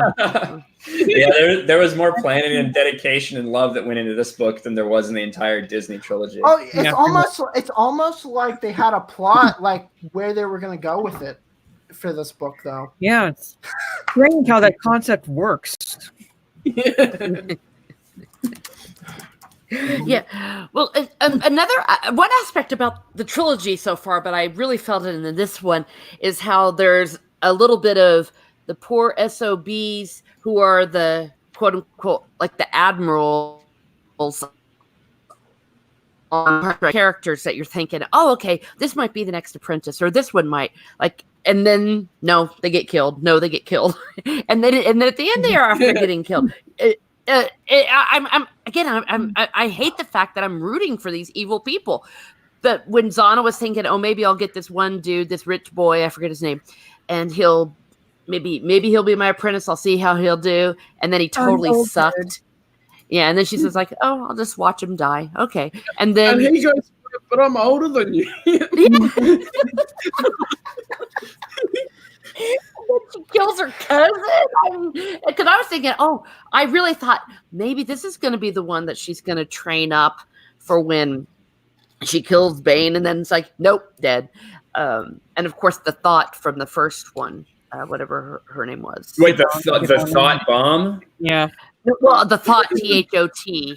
Yeah. Yeah, the thought bomb. Yeah. Yeah, the thought bomb. I forget her name. I forget her real name. Gethany. Yeah. Yeah. No, the thought bomb was made. The bodies are piling up. I'm not spoiled at all, so I don't know what's going to happen in this next book, and if she is going to kill him. I keep forgetting this is the first time you're reading this, Teresa. Yeah. Yeah. I skipped it. I got my first big job while all this was happening. So yeah. And I don't know who's going to be her friggin' apprentice because I keep thinking this is going to be the one after she kills him. So it's exciting. Well, it's definitely the next book. Okay, so it is going to happen. They're not going to subvert my expectations. They're not just going to go, yeah. Well, Bane just lived forever. Mm-hmm. Yeah. So I guess here's another question which you haven't touched on. Khan and Cordis and the apparitions to Bane. Yeah. Well, it was such like a small portion. You know, it did cause him to crash his ship, I suppose, into Duxon. But then I don't really understand. To be honest, I never really thought about that much. I didn't even understand why they disappeared, what it was that he was able to get them out of his head. I never even really thought about it. So from what I understand, it's possible that their spirits could escape the thought bomb, being trapped in the thought bomb, and lash themselves into Bane. Because Sith spirits, the way I understand it, is that they're not force spirits like force ghosts where they can just freely move around and like they have to latch on to something in the physical world. Yeah, I can see that. And yeah. I think Anna will Anna, have you reached Korriban yet in KOTOR? Yeah, I'm there right now. So you know how like a Junta Paul actually, have you come across that level yet? Are you done with Korriban yet? I'm not. Okay. So I won't spoil I already did all the temples. So, okay. So I was told I have to go back to the academy and there's going to be a huge fight. So I'm going to use this as an example. Junta Paul, like he was essentially grounded, tethered to his own temple. And that's what most Sith spirits are. They attach themselves to their dead, rotting corpses. So that's or a weapon of theirs, or a helmet. Or a place of power like Exar Kun on Yavin 4. Yeah, the way that I'm seeing this, Khan and Cordis could have easily attached themselves to Bane's body, and Bane might have just purged them out. I do find it unlikely that Khan would have, because he was really directly involved in the ritual. No, you think, but it's so cool hearing an Australian say the word ritual. I like Australians saying anything. I used to think it was cool too. Then I've talked to Lethal way too much. Now it's getting old. Speak for I know, but I yourself. don't think that's a word I've ever heard come out of an Australian person's mouth. So it's like, oh, that's interesting. Hey, say mayonnaise, Callum. Mayonnaise. How about that one, Anna? We just call it mayo. Yeah. We call it mayo here too. An Australian could read the phone book, and it would be amazing. Oh, just saying. Did I say that out loud? Okay. All of it. 5. Truth or dare, right? Okay. That's as spicy as you'll get from me. But what I'm trying to say is, like, I think they tethered themselves to Bane. I don't think that they were. Thinking of it explain. No, I don't think that, because I mean, it's possible, but I think that the way that they had an interaction with Bane and where they were, just really weird. I don't think that it was because they were laughing and everything like that, and they were lecturing him. Mm-hmm. And I don't think Bane would. I wouldn't say that he wouldn't think they would, but I'm saying I think Bane subconsciously thinks he's better than them. I honestly think that Bane is being haunted by them with, again, latching themselves to their body. I have a theory that I've thought of as well, because in the same one we also get Darth Zana learning his sorcery to bring out the things in people's subconscious. So possibly it's something they tried to latch onto Bane and it just drew some of the personality out of his subconscious to appear to him. I've always thought that was a little bit like literally, because Bane literally got attacked by the thought bomb too. He was out of range, but he definitely had like some kind of mental attack. Mm-hmm. And I always just thought it was kind of his own like subconscious, kind of the last remaining bits of kind of doubt that he had about everything that he was doing. The fact that he took such a big step that he did and took such a big risk to literally eliminate every other person that could have been his ally in the galaxy. That's always kind of how I interpreted it. I never really thought that Khan had survived. I never really thought that was a possibility. Really well, I mean, the thought bomb. Obviously, Bane had some sort of link to it as he was in that range. I'm just saying it wouldn't be out of the realm of possibility, since there was a link, that they could have somehow transferred their consciousness or stuff. Sounds like another good theory video. I'm not doing another one of those for a little while. I might do something special for Valentine's Day kind of video with Star Wars, but do it. Star Wars. No, do a sweet one. Valentine's Day is my favorite holiday. It's all about love, puppies, and chocolate. And spending it. Do a video all about how everyone loves Baby Yoda. God. Baby Yoda. All of the love stories in Star Wars. There you go. Valentine's Day video. Wait, hold on. Oh, God. Pell made a meme of me and posted it in my Discord. Oh, God. You've made it, Evan. Yeah. I'm Apollo meme. Oh, God, Apollo meme, yeah. Count to say someone else made it. Yes. So it looks like we have someone else here. I'm gonna let him. So since we were just talking about Australians really quick, I'm gonna let him come in really quick and introduce himself and give his thoughts. What do you mean? Let me come in really quick. You know, I'm like 50% of the reason these streams exist, dude. Like, fuck you, Ryan. Well, I'm saying let you come in because we have a full panel. So I thought I'd be so nice to remove myself and, let you give your thoughts, because, we found a sub. Mara Jade, I mean, I got to say, she's a little better looking than you, Lethal. Just saying, you might have a voice, but yeah, Mara's got the looks. No, she doesn't. I'm way better looking. So what are you doing, Lethal? Why aren't you on stream, bud? Sorry? Why aren't you doing this tonight, bud? Are you? I had running around to do that kind of fucking snuck up on me. It got to about 30. I was supposed to stream with Mara before we did this, and about 30 minutes before, I had crap to do. But I'm here now. I got back earlier than I thought. So, yeah. The lightning is present. Oh, my God. Is that Teresa? Yes, it is. Yeah, How you doing? Oh, I'm doing great. Doing great. You missed me. I was waxing poetic about the Australian accent. Oh, well, I'm here now. Yeah. Well, I had another Australian. I had Caleb. Yeah. Caleb? We call him Callum. Oh, Caleb. Oh, my dad. Wait, are Lethal and Ryan? Oh, hi, Matt. What's going on? My sworn enemy, Matt Wilkins. Well, all right, I'll be brief. This is only the second time I've read this book, and it was not as good as I remember. First one is great. This one, I don't want to say it's bad, but it's kind of especially compared to the first one. Mm-hmm. Yeah. That's a general consensus. That's so a general far, consensus. Yeah. I'll tell you one thing right at the start. Do you remember when Zana's walking behind Bane and she falls over? Mm-hmm. Yeah. Yeah, that whole section is just great, man. Where he gets right up in her face and goes, "Those fucking Jedi died for a reason, blah blah blah blah. They killed your friend, blah blah blah blah." It starts going schizo at her and all that.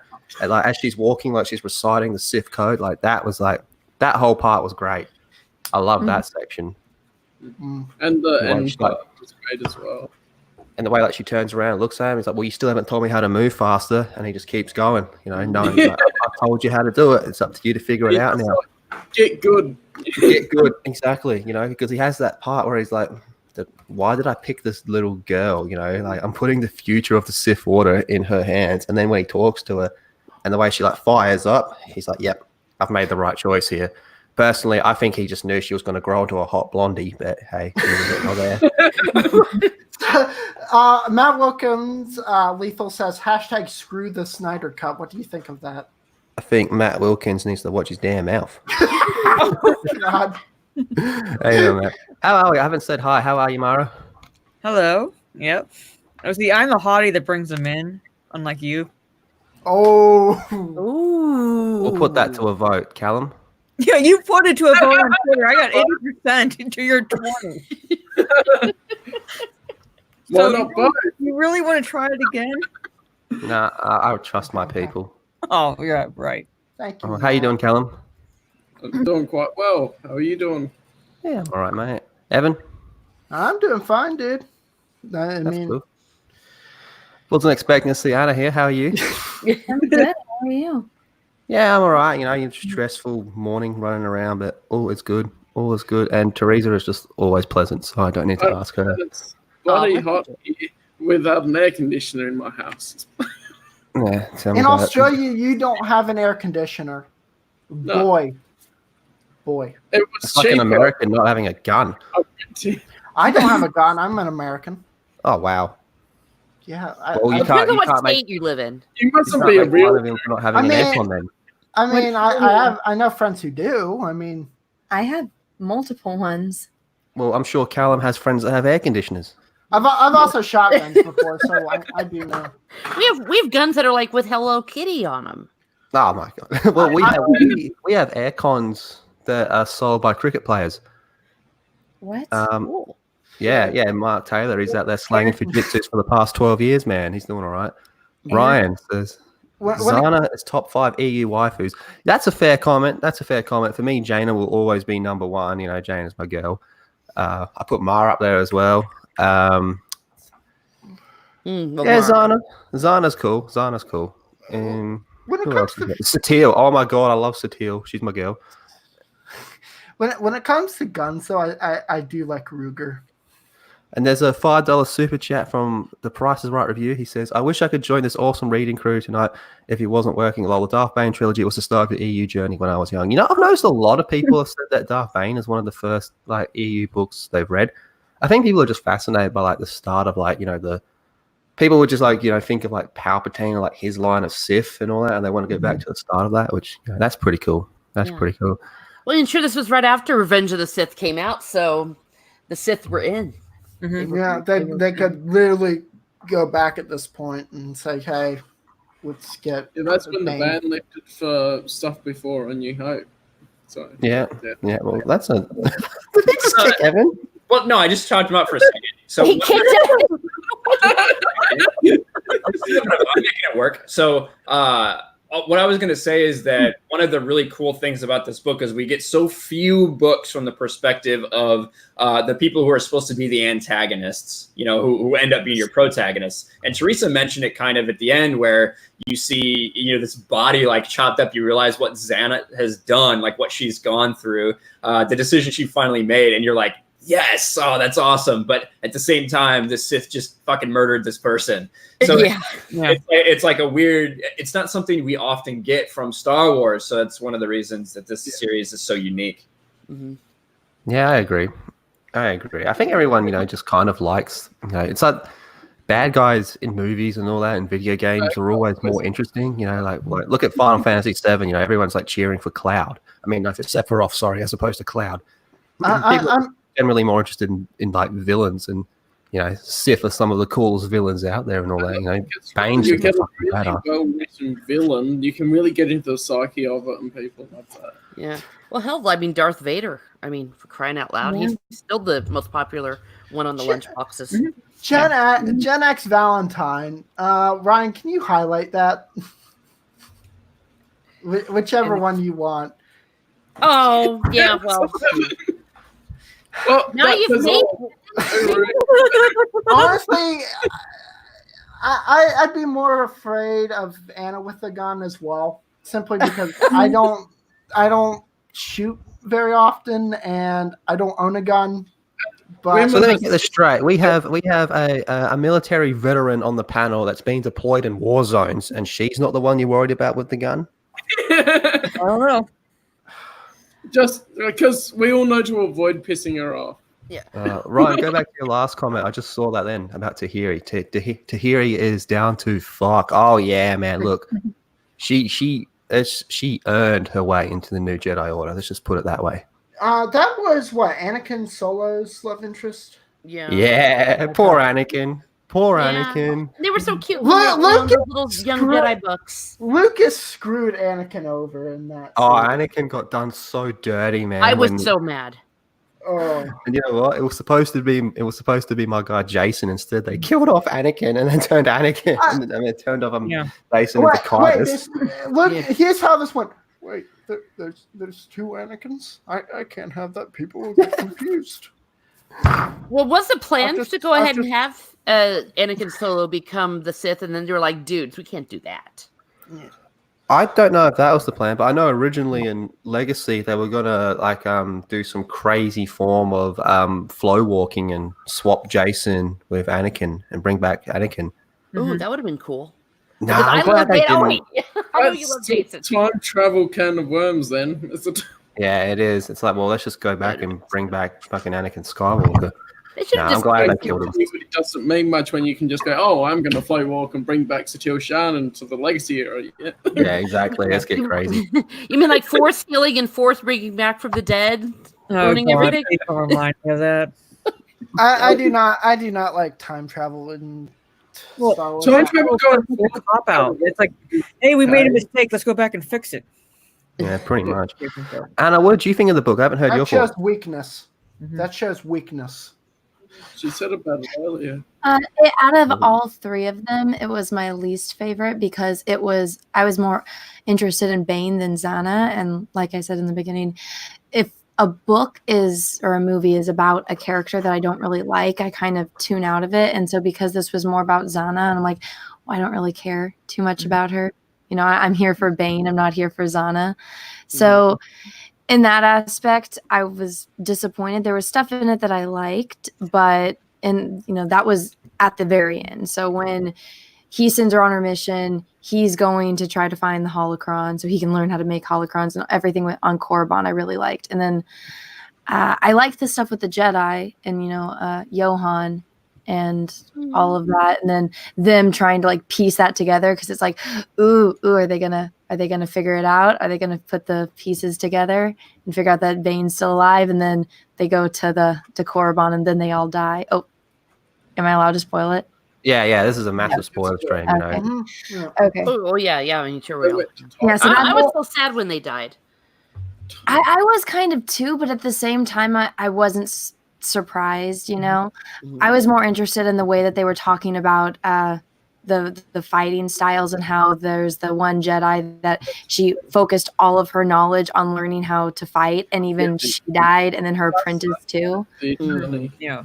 Because that's my thing is like when a book is really good at describing battle scenes to where I can picture it in my head, I think that that's something that's really difficult to do when you're writing. And so if I'm able to picture this lightsaber battle perfectly, like as if I'm watching a movie, then that earns my respect to the author. And that I really liked. I think he does a good job in that.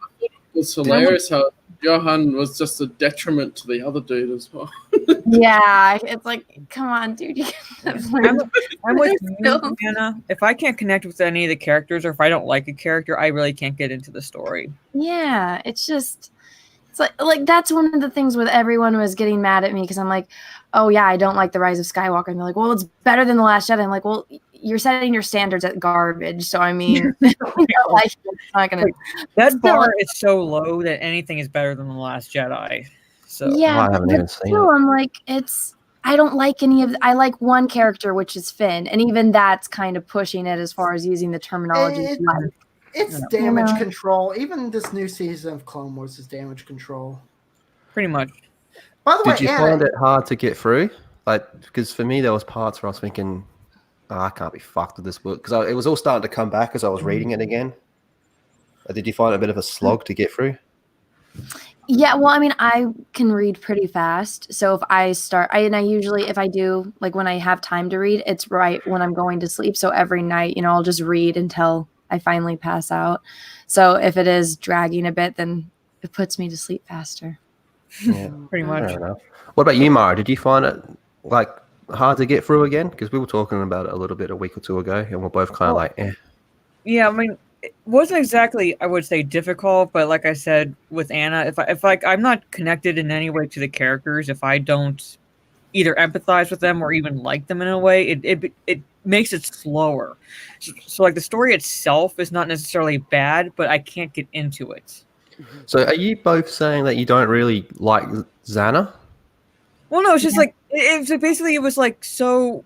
George Big Dick Lucas was on, and he was talking about the writing style, how it was so clunky, and that was the biggest detriment to me, where it felt like it was like, okay, I have to get this person from this plot point to this plot point. Yep. It came like the easiest way possible, like MacGuffin to MacGuffin to MacGuffin kind of situation, versus like just spacing it out and nuancing it, and that made it difficult for me. Oh, sorry.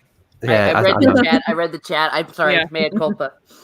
No, I'm not gonna say it. You're gonna clip it. Yeah, so it's not like I don't like Xana. It's just that it just made it difficult for me to get into the story because it felt like you could see the rush to. Yeah, writing. This book was definitely rushed. I mean, I think it's like confirmed they rushed it. Like they said, get it out in like 6 it was like months. 5 months. Like in the beginning, it's like I had 5 months to write this. So I'm kind of the opposite of Teresa. How you were saying earlier that you didn't like it. You felt like it was child abuse seeing that stuff in the beginning. But I mean, I'm with Lethal. It's like that stuff, like when Bane was like, you're either going to learn this and you're going to learn it the hard way or you're going to die, Yeah.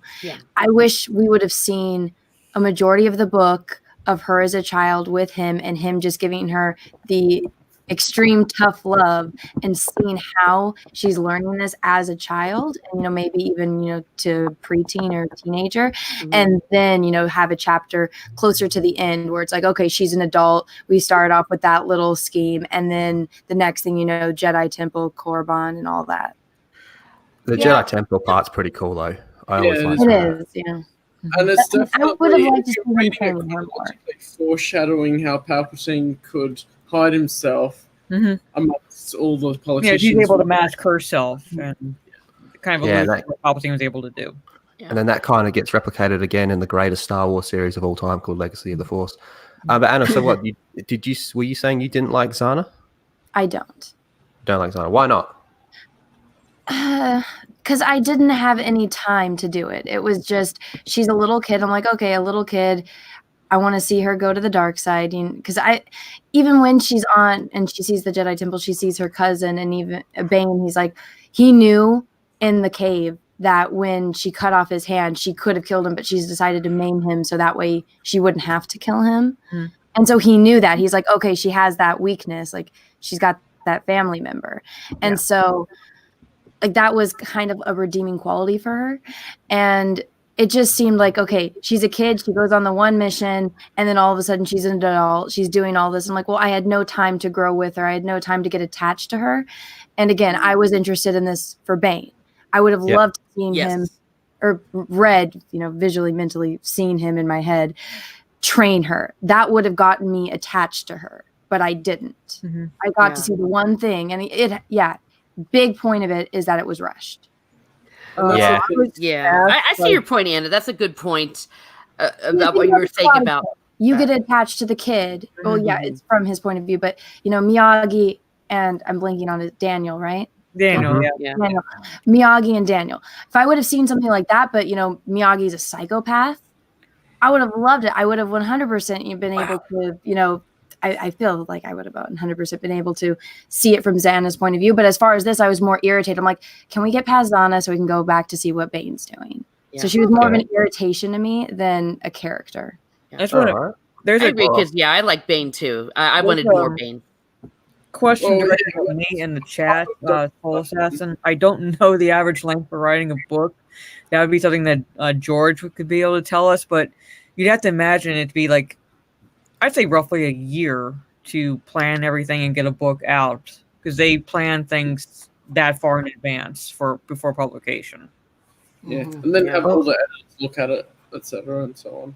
Well, Anna, is this your first time reading this series?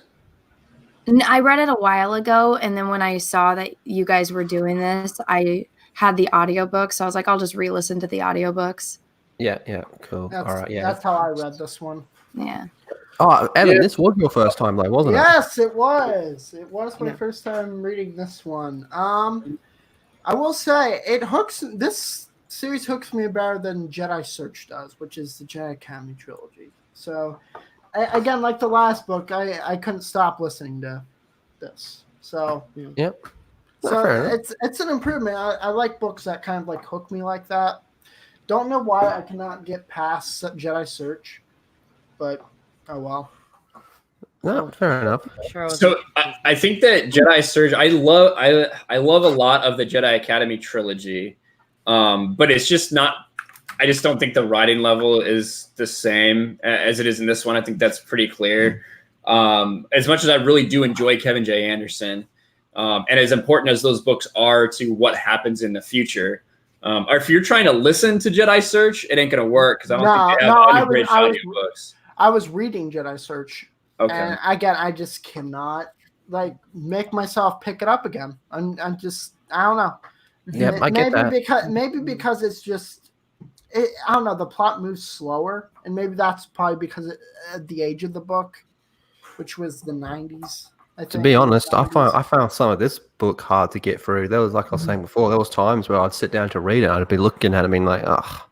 Let's turn PlayStation on. Yeah, that's how I felt when I was reading the Into the Void, Dawn of the Jedi. I'd get to certain sections, and I'm like, for me, I preferred the flashbacks in that book to like the actual plot line that was happening. So when I got to the actual plot line, I was bored out of my mind until I got to the flashbacks. That book gets too much hate. That book is nowhere near as bad as what people say. Oh, no, the comics are way better. Bad, but I just couldn't get into it. I just couldn't get invested with the characters. I don't know what it was. It just took me a long time to read it, longer than it should have. Just sounds like common woman-splaining to me. What? Sounds like common woman-splaining to me. Oh. Damn. Oh, wait. Dude. All right, we're going to put another poll out on Twitter. Okay, I'm ready.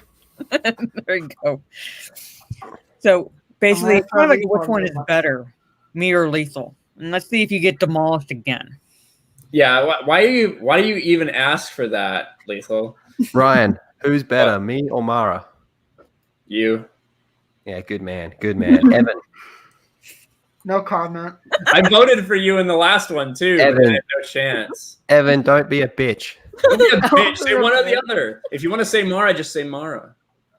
I mean, Who's better is such a random question. Who's better looking? It's Mara. No, who's superior? 100,000%. But if you're asking, Like yeah, better who- at what? I'm sorry, Mara. I have to go with Lethal.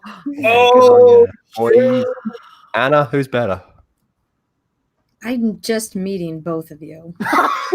You have the perfect opportunity then. What are your guys' both opinions on Baby Yoda? He's got the AIDS. Good way to use a vote in less than 5 seconds. He belongs in a microwave. make sure he I keeps his wouldn't go that far. I'm not a fan of his, but I wouldn't go that far. He's cute. It means to make sure he keeps his mouth closed so he actually explodes when he's in there. Can somebody in Ryan's chat here? Can somebody send him a Baby Yoda plush from? No. Bear? Send it to me because he will. No. destroy it. I'm getting to that, Anna. Send it to a good home. Someone to Anna too, but someone to Ryan as well. I'm actually making Baby Yodas as we're speaking. Sorry. I know Ryan's just gonna set it on fire. Exploded in the microwave like the gremlins in the. It's my hope that the way that people reacted to Ethan cutting the head off Rose Tico, that I can make a video go viral of me just fucking torching Baby Yodas. No, I expect you to. I honestly, Yeah. Ryan, I expect you to at least go to Build Bear, buy that, and just torch it. I honestly am. No, don't you dare. No, I don't want. Here's the thing, Anna. I don't. I will have go, really. Ryan. You're close enough to me to where I can drive to your house and save the Baby Yoda. You are not harming Baby Yoda. Can we make this a Geeks and Gamers documentary? Yeah. Well, all I know is I'm saving never Baby making you Yoda. a Baby Yoda, Ryan, if you're just going to kill it. I will say this. Listen, if someone sends me a Baby Yoda and doesn't have any instructions, I will kill it. If someone sends me a Baby Yoda and says, "Hey, I know you don't like it, but I think it'll be funny if you have this," because I want you to put it up in your background just so it annoys the fuck out of you, then I will honor that person's wishes and I will not kill it. Dude, the Baby Yoda I'm crocheting right now is yours. I'm going to put your name right on it. I'm making his head right now. Okay. Anna, The only thing worse than a Baby Yoda is a baby Wookiee. Fuck them Wookiees. No, what? Really fast, I've got a question for Anna. Anna, you were at Celebration in April, were you not? I'm back. I was just putting things in the comments. There we go. Yeah.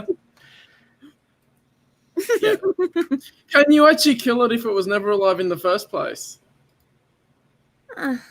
Because all stuffed animals are alive in our hearts. They are. Yes, there's heart and love in them. Yeah, you have to put one of those little hearts when you stuff them. So yes, they are alive, Cal. Yeah. That's like saying a prostitute actually cares. You guys are killing me. Okay, now I'm going to have to vote for Mara being better than you. I know, Michael. right? I know, right? Anna, you saved us the dilemma with this Yoda test. Yeah. It brings out people's true colors. Absolutely. I never thought you had it in you, Lethal. Ryan Really? canceled. I did. Can you see his thumbnail? So again, Anna, you were at Celebration in April, right? Mm-hmm. I was there too. Oh, yeah? I think we were I think no one else that I've talked to has went to Celebration. I don't think Ryan did. Yeah, too expensive for you to fly over here. And I Did don't you think go to the meetup? what? No. When was that meetup? I don't remember. I was only there for the first 3 days. I was basically parked in front of the X-Wing sketching. Oh boy. Yeah, I was over there a lot. Mostly with the twin sons. I talked to them pretty much every day. Shout out to Brian Borg and those guys. Yeah, Brian's who were awesome. there. They do great stuff. No, I honestly wanted to meet you guys. I just couldn't find any of you in that crowd. Convention center. That's one thing I was happy about, though, is I'm such a small, inconspicuous person that nobody would recognize me unless I was standing next to someone else in the Phantom Menace. So when I was with Jesse, Jesse's got such an iconic look that everyone would be like, Jesse! And then I'd just be standing there and I had my beanie and I'm like, Just waiting. Just waiting. I'm just waiting. When is someone going to notice me? Well, I know it wasn't because I'm very antisocial in person. Like I feel it. Trust me. yeah, but I was just like, are they going to or are they not? Kind of thing. And it's like waiting. It's like one of those things, like 50-50 chance. Majority of the time they didn't. Right. I was not going to ask. I was going to ask Callum, because I haven't spoken to him yet. Do you like Zana? I've liked her. Yeah. Yeah, short and sweet. You're definitely Australian. Evan? Small talk is a thing. So Yeah, small talk shit. here's the thing about Zana. The Darth Bane book series to me is that this story is not only about Bane, but it's also about Zana. If they continue on to a next book series like after this, I'm sure it would be named after Zana's next apprentice, which I will not spoil for those who We haven't read the next book yet. exactly. So I think that that a part of the Darth Bane trilogy focuses on the two in line at two Sith at the time. So as soon as that's done, like the first book was all about Bane, and then you have this book, which focuses a lot more on Zana, and partly on Bane too. It's probably like a half and half. So I expect, it to be a shared sort of book series, if that makes sense. Yeah, that's how I think. Advertise it like that. It's like this is the Darth Bane trilogy, but when in reality, okay, the one is about Bane, the other two are mostly about Zana. Right. Oh. Yeah, fair enough. Well, I think Evan's got a good point. It is kind of about the creation of the rule of two. So I think it makes sense to have both of them. Yeah, and it's not that Bane doesn't get characterization, because it's through this series, it's through Darth Bane that Zana learns, and this is during the era of him. I don't think that all these books should directly focus on him, but I think it's a shared thing, and also the legacy and what Bane teaches and passes down as well. But that's just how I look at it. Yeah. You get to see about, because you hear about Bane's teachings from the viewpoint of Zana, so there's that part as well. Mm-hmm. Yeah, that's good. That's good. Yeah. When it is called the Darth Bane trilogy, you think there would be more Darth Bane, and I agree with that. Cough, readingBook. Oh boy, I hate how it's just half. Just wanted to give Lethal a shout out. Oh, well, that's very nice. Thank you. Aw. Who runs the Geeks and Gamers? Is that Jeremy who runs that main account? Because I know that there are multiple people who I think have access to that. I think that one's just Ryan logging in himself to make himself look important. Yeah, and then Ryan Tell if I like Jeremy, so that he could say Jeremy. It's Ryan. Oh It's boy, always Ryan. Anything bad in life is either Ryan's fault, Baby Yoda's, or Satan's. You Joss leave Whedon. Baby Yoda alone. Yeah. Oh, Baby Yoda. just Baby jealous Yoda is of- almost just as bad as Ahsoka, really. It's just made to appeal Shut to up! Whoa, Shut up! demographic. Ahsoka It's is like- actually. I Wait, would you defend telling me about Ahsoka. Ahsoka? Yeah. Kick him right now. Ahsoka is a Mary Sue. No, she is not, Oh bud. my god. Ahsoka is a walking, talking, breathing contradiction. Okay, we're not getting the EU fucking get out. proper original Get Clone out Wars now. timeline, bud. The truth Kick hurts. Lethal. The truth hurts. Nah. Ahsoka. Ahsoka is the last strong female character we have gotten. Ahsoka Yeah. is the normies to rally behind and be like, look at me, I've seen more than the movies.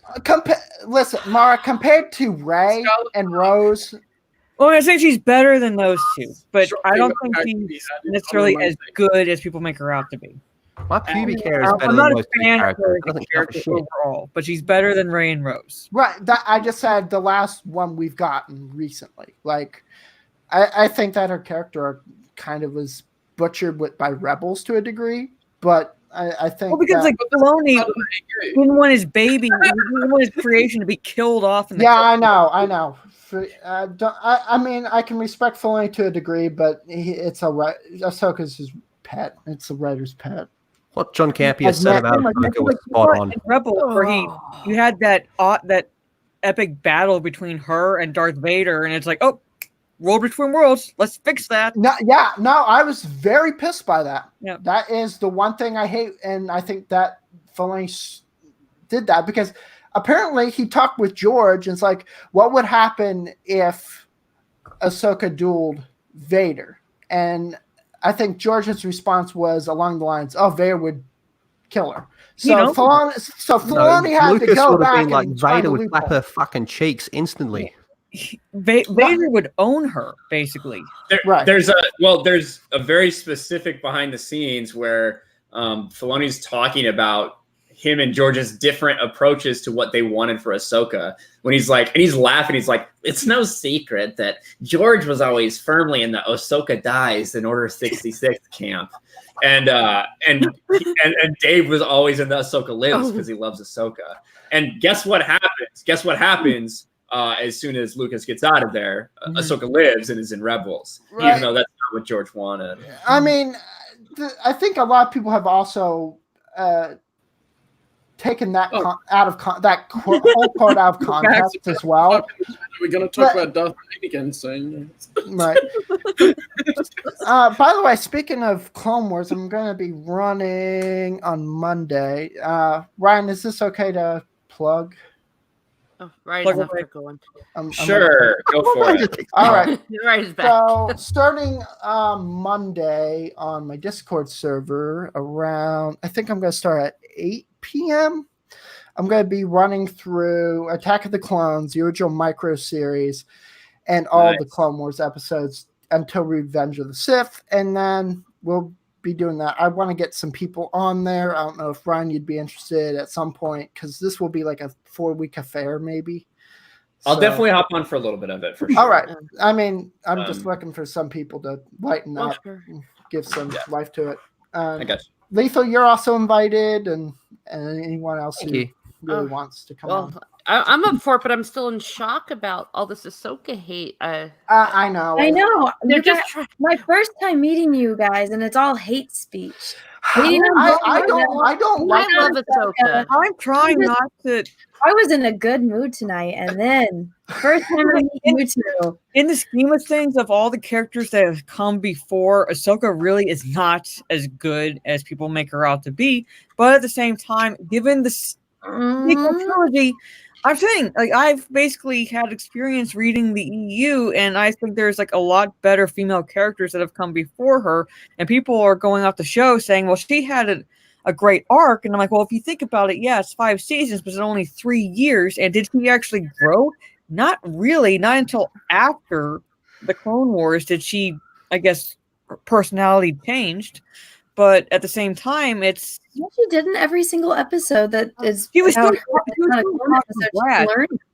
a cocky brat, like 3rd and 4th season. So it's the like whole show doesn't make sense. Well, you also have to think about her age too. I mean, teenagers are doing things, but they're gonna have a certain mentality because of their age. Exactly. Yeah. Well, and I think that with her age, though, so Ahsoka is a problem for me. The character's fine. I do think she's overrated, but she's a problem. Overrated, yes. She's a problem for me because she's overrated and overpowered. When she is going up against Grievous, wait. No, I don't care. It completely nerfs Grievous. Yeah, it does. Yeah. Screw you, Lethal. Like you could say that about teenagers, and I understand that there is a personality to teenagers. There's a cockiness to them, but like compare it to how Obi-Wan was, and like there's a difference between them in personality. Obi-Wan was dead to rights against Maul. He was lucky that he beat Maul. You know what I mean? Mm-hmm. He's lucky that Maul got cocky at the end, and he was able to pull that off. I love Obi-Wan. And you think like drop in the water compared to like Jaina or Satele or Bastila or anything like that. Yeah. Well, I'm not necessarily comparing the Ahsoka to that. I'm not saying she's better than them, but I would just really like her. I mean, there's nothing overly like. I'm probably coming across as this massive hater towards her. Like, I think the show in general has a lot. And I mean a lot of problems that do get overlooked. It has problems with continuity, I will agree. It's really bad when it comes to continuity. But to me, like Ahsoka, she's just so overrated. So overrated. She's put on this giant pedestal. I could say the same thing about Mara Jade sometimes. Ooh. But Oh, don't you? you're no, off I'm your not, head. I'm not going to Whoa, trash that's hate her. speech. I'm not That's going hate to speech. I'm not going to trash her, but I mean, I do think Mara also gets overrated quite a bit. Like, I'm just being fair here. So that's why I'm saying my piece. It's like, you know, people want to talk about how Ahsoka's overrated. Mara Jade in this community, to a degree, is overrated as well. That's all I'm saying there. Evan, you're just trying to get me to say the F word out loud, aren't you? You're pretty much poking the bear, Teresa. Go for it. No, I'm not gonna. Oh, but I just can't believe it. But it's okay. It's a free country. We could disagree. You see, Yeah. people in the fandom menace have different opinions, and we still like each other. Oh, Evan's not in the fandom menace, so No, not Yeah. I could declare myself at any point. He but- used to be, and then I kicked him out when he said No, Mara Jade. no. Okay, my bad. But what I'm saying is, we all have diversity of opinion. I know, and that's actually a core reason. Like, one of my philosophies on YouTube, you can see it in my Twitter pins, is like, I'll just read this out really fast. Is that We're trying. this is why I said, even though I have friends in certain groups, which are, you know, you guys, I mean, no offense, I don't particularly like the direction Disney and or Lucasfilm is taking Star Wars. You are free to like what you like. You can disagree with me and have different viewpoints than me, and it's okay. Like, And sounds like your fandom menace. Evan is like just a state away from me, so in a couple hours I could get there and take him out on live. Oh boy, Do it. Oh no. no. All right. Well, But no, everybody does have a point, though. We do need to get back to the book. We do. Maybe another discussion. At some other point. I'd like to have you guys on. I need to make just a whole 30-minute video about how I feel about the Filoni Clone Wars, because it's a deep topic. Yeah. Okay. Well, Ryan, before you do, would you like to? Do you want to do that after rewatching the series? Sure. And okay. Well, That's a lackluster response. Sure. yeah, that's the way I sound when I know I have to go to the dentist. I'll watch it. But so Teresa, we do have someone else who's trying to come on. Do you have any last kind of thoughts about the Bane, about this book, and kind of what you're looking forward to, since you haven't read the next one yet? What you're looking forward to in the next book? Oh, for sure. Well, I would say if I were to rate it, it would probably be around a 7 out of 10. The first part of it I found was it was tedious and a little slow and a little disjointed, but I felt like it all came together really well at the end. I was disappointed we didn't have more Bane going on. I really wanted to see more Bane. Zana, or Xana, or however the heck you say her name, I don't necessarily like her, but I'm not sure if I'm supposed to. Even as an what do you call it? Not an anti-villain. Dang it, what the hell is it called? Anti-hero. Thank you, an anti-hero. Thank you, Anna. What I'm mainly looking forward to, though, is how the heck is she going to be able to beat Bane? Because at the end of the day, Bane is the man. And who's going to be the next apprentice? Well, I mean, now it's possible for her to beat him since he got the orbital stuff. So that's step one. I'm just saying, I'm just looking forward to seeing how she's going to pull it off and who's going to be the next apprentice. And who else is just going to randomly be killed that I'm thinking is going to be the next apprentice? Nice. Okay. All right. Yep. There you go. Well, yeah, I think you're going to find, I'm interested 3 weeks from now to meet again, Teresa, and see what you thought of definitely Dynasty of Evil. Sure, fair enough. Okay, well, thank you for having me on. Anna, it's a pleasure to finally get to talk to you voice to voice, and all the Australians and Evan and everyone and Mara and of course Ryan. Thank you very much. The Mara hater, as we'll be called in the community now. Callum is saying goodbye to you as well. I can see him in the back. He's actually naked right now. It's a little weird. But, what? But he's waving goodbye. He's shaking his hips back and forth. I can see it. Wow. But Teresa, I'm gonna go ahead and put Teresa's channel in the chat. So make sure you guys go check her out. Please do. It says Ryan. Jeremy Swick says Ryan always looks like a statue. What does that mean? Could you highlight Lost Jedi's comment? Yeah, there you go. Ooh. Ooh. Wait, what is Wesley? What does Crusher? CCW stand for? Just the Clone Wars. Yeah, Nice we lining one. refer Okay, to it. gotcha. Yeah, it's just short. Wait, what the fuck? Wow. Who's Wesley Crusher? Is he a wrestler? No, Dude, yeah. are you joking, What? Evan? I don't know. Tell me I'm you're joking. I'm not even a Trekker, and I know who Wesley Crusher is. okay, It well, does sound like a wrestler. he does. So he's one of the most annoying What characters. did I just hear? We're in a. Okay. I see who he is. Well, I'm not. I don't like. I don't watch Star Trek very much. So Bye, Teresa. Thanks for being Bye. here. It was nice meeting you. Hi. Bye, Teresa. bye, Teresa. Very nice too. Oh Thank my you. God. All this hate speech. I mean, It's not hate speech. And- True. I mean, we do hate. Putting Baby Yoda in a microwave. Dissing Ahsoka.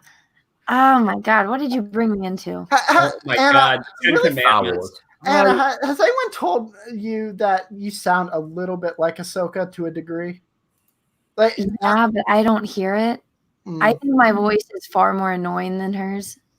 No, hers That's is pretty annoying. Hers Yeah. is pretty annoying, Anna. No, So- my voice is like squeaky and nasally. I can't even listen to myself. So I that's mean, I hate my I'm voice. surprised too. that people listen to me. Can you say something stupid like Sky Guy? Let's see how it sounds. No. Honestly, I think that I got some Clone Wars talk. Ryan, you're invited. I don't know when I'll do it, but Ryan, You've told me a couple times. I hear. when do you have an opening, sir? I'd like to schedule you to come on and do Oh, Clone Wars talk. Well, we can talk about it off air if that's all right, Okay. Evan. But Because we're supposed to be talking about Darth Bane. Oh, Yeah. yeah, we are supposed to be talking. Yeah, we are. Sorry, I got to check myself. yeah. Stop plugging yourself, Evan. What does this mean? Jesus, who the hell gave birth to you, Christ? Cancel Ryan. What the hell does that mean? No, cancel Evan. Evan. Cancel Cancel Evan. Evan. I'm so used to reading cancel My Ryan. mother did, bud. Why are you so hostile towards me? I didn't do anything to Because you you. said Mara Jade was. I didn't do anything to you. Well, one of the Right. one of the comments above by Gen X was like starting a gas fund to get me to go off you. I So don't know so why we I have did we have nothing. someone that's going to join who I've never talked to before, but he has his own YouTube channel. His name's Dave. I think that's how you pronounce it. It's spelled a little differently. Oh yeah. Oh, I know what Dave. you're talking about. Yeah. Yeah, but he's going to come on and he wants to refocus, I think, because he really wants to talk about the book.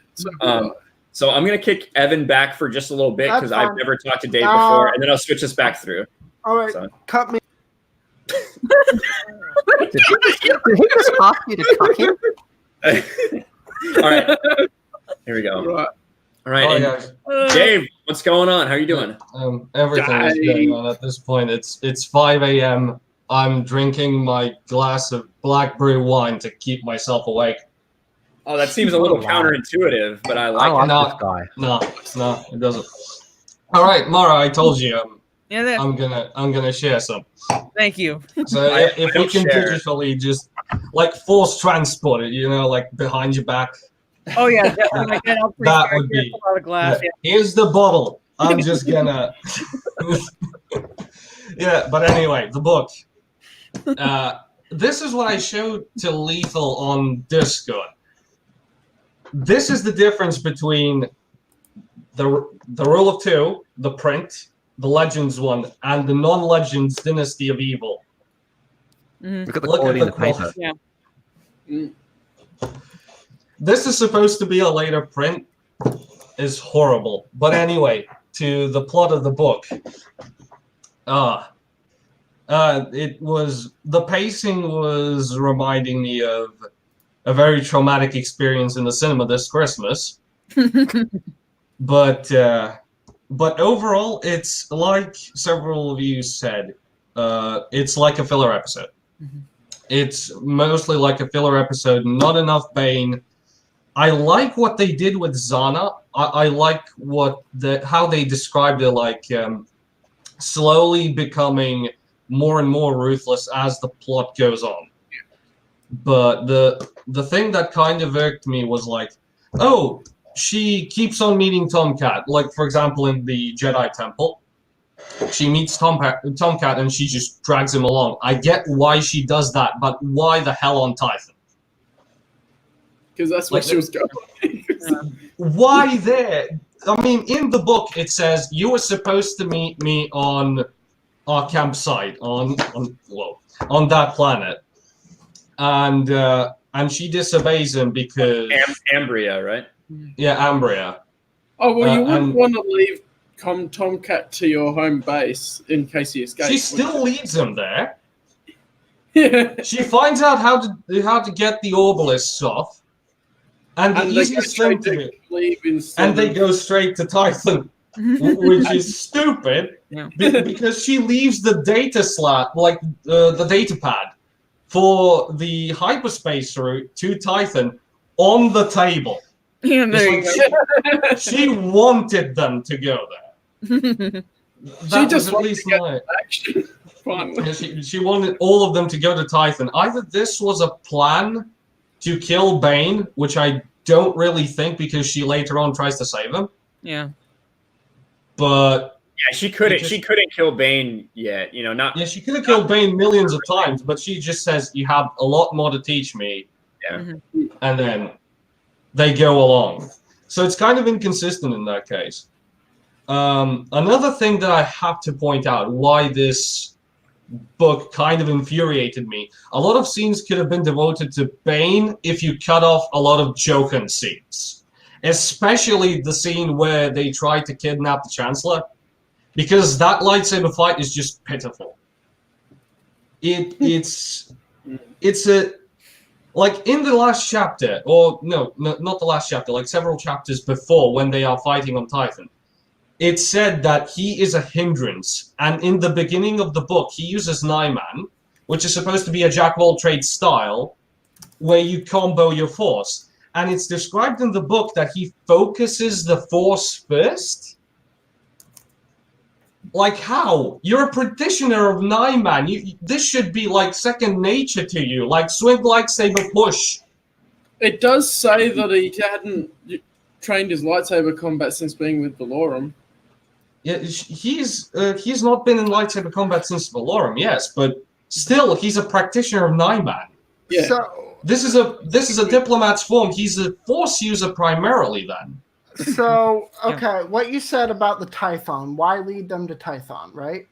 yes, The Jedi already knew the Sith were looking at Tython, so they had a trail to go off of. Zana went to Bane, number one, to warn him, and number two, if Bane was caught off guard, he could have died from the Jedi assault. but the thing was, they never knew that he was on Tython. Yes, they did. It was on the data found card. out- Yeah, because Zana took it. Zana took it from the library, put it there like we need a hyperspace slur. Pulled it out, forgot to put it back, I wouldn't say like they and then they went knew there. there, just that that was what was being looked up in the record. Yeah, they knew that she looked up Tython, and they knew the Sith was there, and they looked up a hyperspace route to Tython. So they I don't put think the they Jedi knew put They piece were there, to piece. just that they assumed they were there because it was being Right, looked up. exactly. So they sent the strike team. They knew a Sith was in their midst, so they sent the strike team out to Tython because the Sith were looking for this place. They were in their ranks. So essentially, Zana went, number one, to warn Bane, and number two, to make sure he didn't die. That's why the Jedi already knew that they had a speculation that they were on Tython. And if they went, they would have probably killed Bane. Yeah, That but- whole team yeah. would have killed him. So Yeah, Zana here's the went to thing. defend him. Yeah, Zana went to defend him after leaving clues that Bane was there because she was looking up how to get to Tython. Why, if her... That was the only Like, place first- you could get the information. Yeah, the only place you could get the information to how to get to Tython was from the archive. but she already had an agreement with Bane to meet up at the planet they were already on. Ambria. And so if the Jedi were chasing her, you wouldn't want to lead them back to your home base, would you? Yeah, but they didn't know where she went. They asked the droid. They asked the library lady. They didn't know who it was. They just knew that she just and went to wherever. That's the thing. It's never explained. Like, why did you assume to go to Tython if you're leaving no trail? She even snuck past Jedi Masters by like masking her presence in the dark side, which was an impressive feat. And it's explained how she trained for like a few times to actually master this, but there was like a slight moment where she drops her concentration and she reveals herself. Right. Mm-hmm. So it's like that was the danger, the only danger she was facing. So her only mission was to go in and out and nobody would notice. But then Daravit showed up. So she had to get rid of that loose end by, dragging her with him. And she was so focused on Daravit that she left stuff behind. Yeah, she left the one thing that would lead the Jedi to Tython. Yeah. I think that's where Sorry Man Jack George B.D. Lucas was saying there's a lot of contrivances and things because it was rushed as well. Yeah, Big it was Dick very Lucas. much Put some rushed. respect on And his name. there was also the, I think it was like a printing error or a writing error that he kind of missed, that Drew missed when he wrote this book, is I think he, when Bane picked up the book by Cordis, if you remember, like he was wondering why he brought this book to Korriban, but that book was from Korriban. It was from the Korriban archive, and he brought it to Korriban. At least that was in the book. He brought it. You mean Rusan? No, he brought it to Rusan, but I was listening to the audiobook while also reading this. To speed my progress. And yes, it also said that the book was on Korriban as well. I think I got it in my notes. Mm-hmm. Shit, I now had to find it. But anyway, I took notes. I took a lot of notes in order to find shit in this book. So that's what I leave for myself doing the reviews. Yeah, and I even wrote like page 118. The ink is wiping off the page. Like wait, who does your printing? What are you? No, this one's a U.S. print actually. It's Del Rey. Is it Del Rey or Arrow? Del Rey. Yeah, Del Rey. That's weird because mine, and you must just have a weird printing error because, I mean, mine has like, I'm not gonna. Was it this one? No, I was thinking of my Revan book. Mine is fine. I don't know what's wrong with yours. Yeah, you see, whenever there's very, very bold letters, I don't know if you can see it on my webcam. Like, there's a difference between this page and that one. Like, this one is lighter than this one. Running out of ink. If you smudge the page a bit, like the ink kind of smudges. Which is a weird thing. They cut costs with this. Thanks, Disney. You did a fantastic job. This is out of Disney. I've never had that happen before. No, I've never had that happen in any of my books. That's just a printing error from Del Rey. Yeah, probably. That isn't Disney's fault there. That one is solely on Del Rey. Del Rey, yeah. I mean, they are always like sending faulty copies. Very similar to the printing error that just resulted in the Crystal Star being a completely different book. Yeah, they put a different cover on it. I don't know what was being Witchfire inside, and they also did it the other way. Crystal Star was inside a Witchfire cover. Mm-hmm. What? Wait, why is Lethal? Ryan, just get back here. Oh wait, no. Okay. No, I was mute. I just mute myself when people talk. Yeah. Oh. Okay. Yeah, it was on.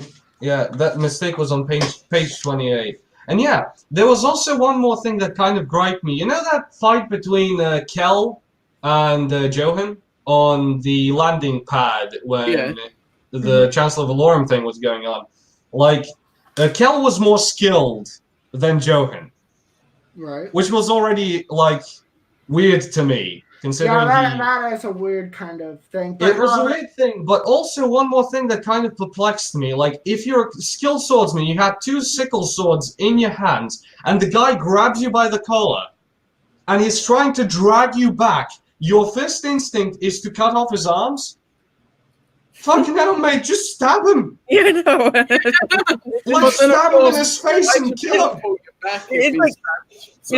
That moment like reminded me of, in a weird way, like the scene in Austin Powers where Dr. Evil's putting them on that slow moving platform going down, and Scott is like, just shoot them. And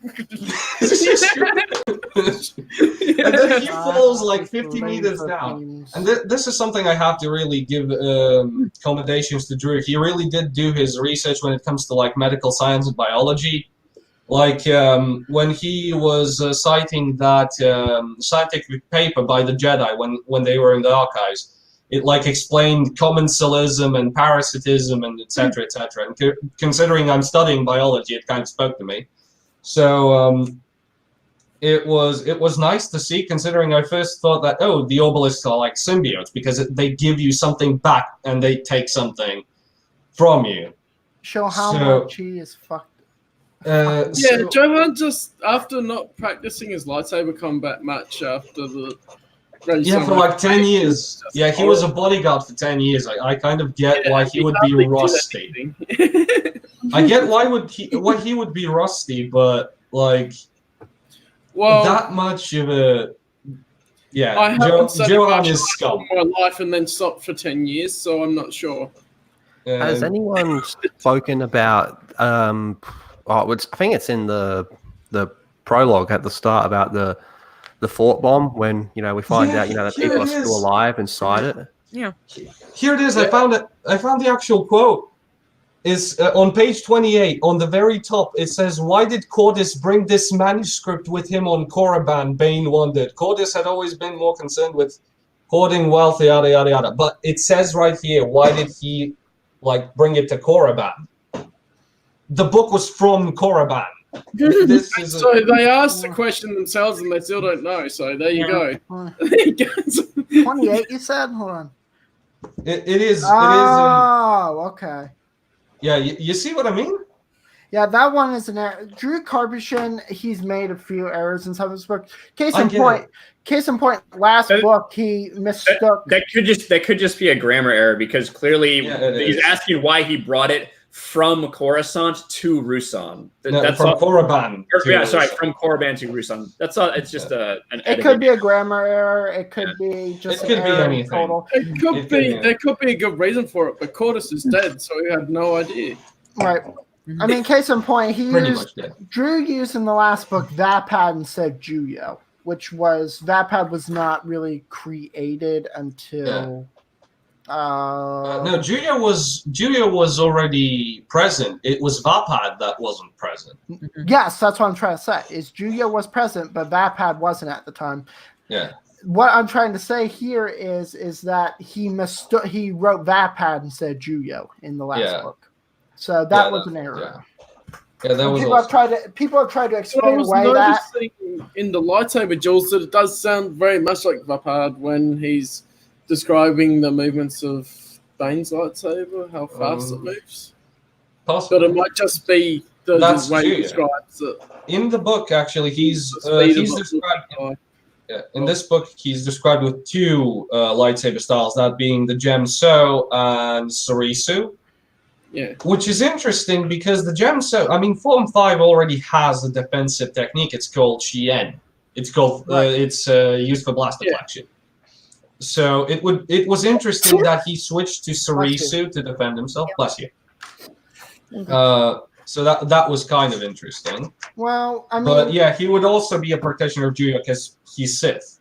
Right. He would automatically learn that. I mean, the thing is, I think Gemso transfers well into Juyo. It does. It really does. So the thing is with Sorsu, the thing is with that form, Bane is choosing the best defensive and the best offensive lightsaber forms in his combat, which is smart. It's a smart play.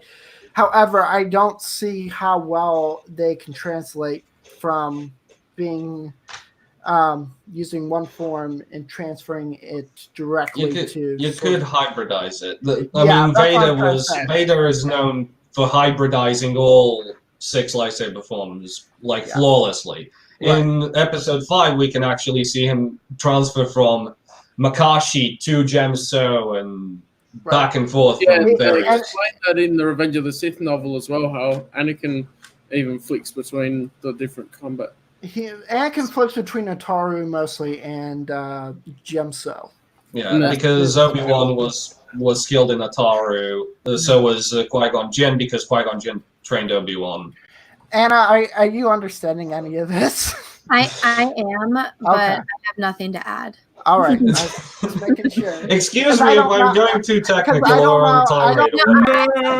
I don't know how much Anna knows about the technicalities of lightsaber forms. I understand it, but it's not my area of interest, if that makes sense. No, that's fine. Yeah.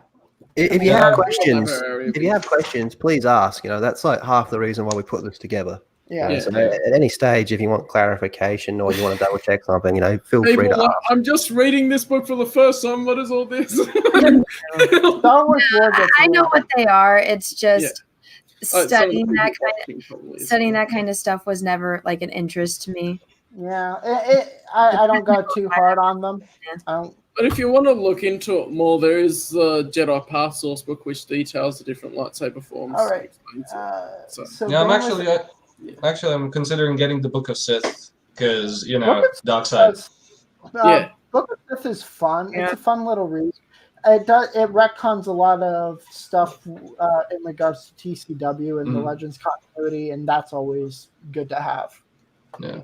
I mean, I'm gonna just grab the book and just read it like Darth Sidious is like, this is the path to the dark side. I gotta get another copy. Before they're trying to strike mine. So. Okay. Mara Jade, you will kill Luke Skywalker, or you will die. You should do that. Anyway. You have a YouTube channel, correct? Yes, I do. You should do that and read it in Darth Sidious voice, and then actually, I did. I did do that voice because I made like a small animation series with one of my friends, just for laughs, and we were doing this Warhammer 40k thing, but it didn't go anywhere. And I did the Sidious voice while I was voice acting the Tech Priest, and I just used Audacity's effects to just mask it in order to not exactly sound like Sidious. But it was interesting to make, and it turned out like a shitstorm. I mean, if you read the Book of the Sith and you do it like that dramatic reading in Sidious, a lot of people watch that. It'd be funny. I mean, it would be funny, but unfortunately, the Book of Sith isn't in the public domain, and I don't want to get copyright struck. I think you're okay reading it like that. Yeah, you would be, because it's all your own voice and everything. They can only copyright you if you use bits from the audio book or the music. You can change it too. So, if they say "and" or if they have abbreviated words, you could, just put your own slang into it, so it's not word for word. Yeah, possibly. Anything is generally possible in that kind of sense. But anyway, so that you can accomplish anything. Yeah. I will make my YouTube channel. And I will post screenshots from the Death Star. And I will look outside my window. Vader, bring me my drink. Yeah, there you go. Just add that kind of shit in there.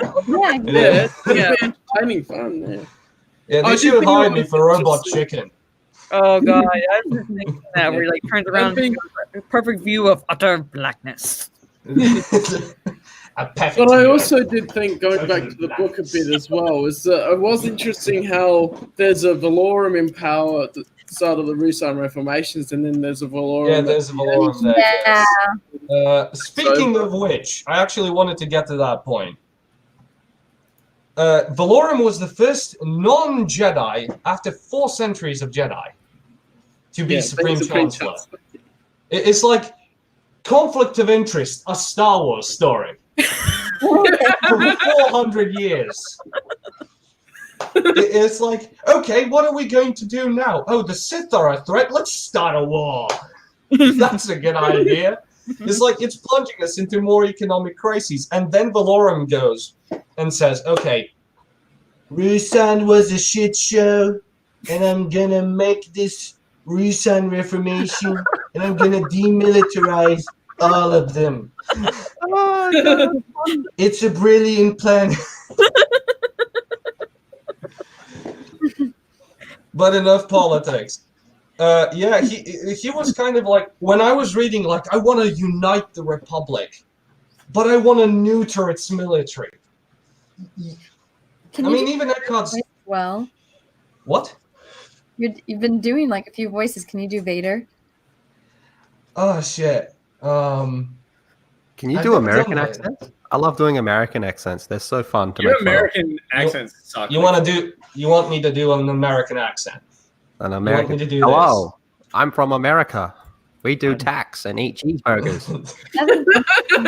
Actually, I can do that. Like, I can do that redneck voice. Nobody my sounds like that. God, there is not a person on earth that sounds like that. Because we've heard it in the Everyone movie. needs to watch me, Stereotypical. It's No, it's not. stereotypical. That is not what I sound like. I legit thought that was Ryan talking then. Shut the fuck up. I was Lethal, just- Lethal starts off okay. He says hello, Yeah. but then whenever he says, but then he's like cheeseburger. Like that's how he says Yeah. it in American. Yeah, I actually I don't did. know how it sounds. I actually did kind of sound like this when I actually talked like with an American accent. I always sounded like this because English is my second language. Say hella. Say what? Hella. Hella. You sound American like when you say that. Can you Because just you learn say American English, a lot of people when it's English second language. Say mayonnaise. Mayonnaise. Hey, real quick, for the Australians, what do you guys call the kind of tinfoil stuff you put over food? well, alfoil? Foilies. Yeah, alfoil. Oh. No, the one that Like aluminum foil? Is that what it's Yes. short No, for? Yeah, like, she's like that stretchy How foil do you that pronounce sticks to it? everything. They say aluminum. Aluminium. I is what know. they're- I Aluminium. want to hear it. Let's, Aluminium. Because that's the actual way it's spelled in our Aluminium. Yep. Aluminum. We have an I in our aluminium, not like you Americans are just like leaving out letters. Yeah, But we your- can't your talk. We your leave fucking- out, you know. Your fucking money isn't worth anything. Shut the fuck up. We have like, you know, we'll have a 10 sentence. Well, you'll have a sentence that's 10 words. Our sentences will be about 3 words. Because they just shortened everything. Actually, there's something in my notes that I just noticed. I have like I've written bookmarks to everything that kind of sounded good or sounded funny, and there's one on page 302 of chapter 23, where when Tomcat goes like, I don't want you to turn over to him. I want you to save yourself. I had to find some way to stop you from killing Caleb. I convinced him to heal Bane. It's the only way to make you turn away from the teachings of the Sith. And Zana goes, that makes no sense. Yeah. Tomcat / Deverett is very ignorant, and he just doesn't I mean, he understand. was isolated. He was isolated on Rusan with a big hairy ball, like keeping him company. If I was surrounded by big hairy balls, oh my god, this is going somewhere wrong. Even I would be, like disillusioned. The bouncers. The bounces, yeah. When I first saw like bounces, Star Wars. I imagine like the big guy that slapped that guy into oblivion. It's like there's these bounces on Rusan, like you're not invited to this party, man. Just like keeping everybody away from the battle. Like when the thought bomb explodes, and they're like, "Okay, now you can go back." Oh wait, we're crazy. That's with an OT, not a. Yeah, because of the thought bomb, the bouncers went crazy apparently. Oh yeah. And then the Jedi started hunting them. And then one of the Jedi saw the bouncer, I think, that was keeping Zana company. and Yeah, he killed it. And then Zana went ballistic. The bouncers went crazy because I believe they are all attuned to the They're force. telepathic. Yeah, it was like a mental attack. It just absolutely fucking wrecked them, basically. Yeah. So and then they were literally going crazy and like killing people. So when they came upon a bouncer next to a young girl, they thought just she was threatened and they just fucking murdered him. Mhm. Yeah, and she was even like saying like, "No, don't kill him." It's like he's my friend. It was like, "No, it's a crazy animal." It's a crazy sentient. And the thing is going like, the thing is just, hello, Callum. Hello. Do it again. Yeah, I'm just. You always have a shocked look on your face whenever you're back. It's just like, oh yeah, I'm back in. he never expects it. He's like, imagine him like listening through Playboy and going like this, and then he just jumps back in. He's still not paying attention. Well, you put me in backstage, so I may as well be looking at other things.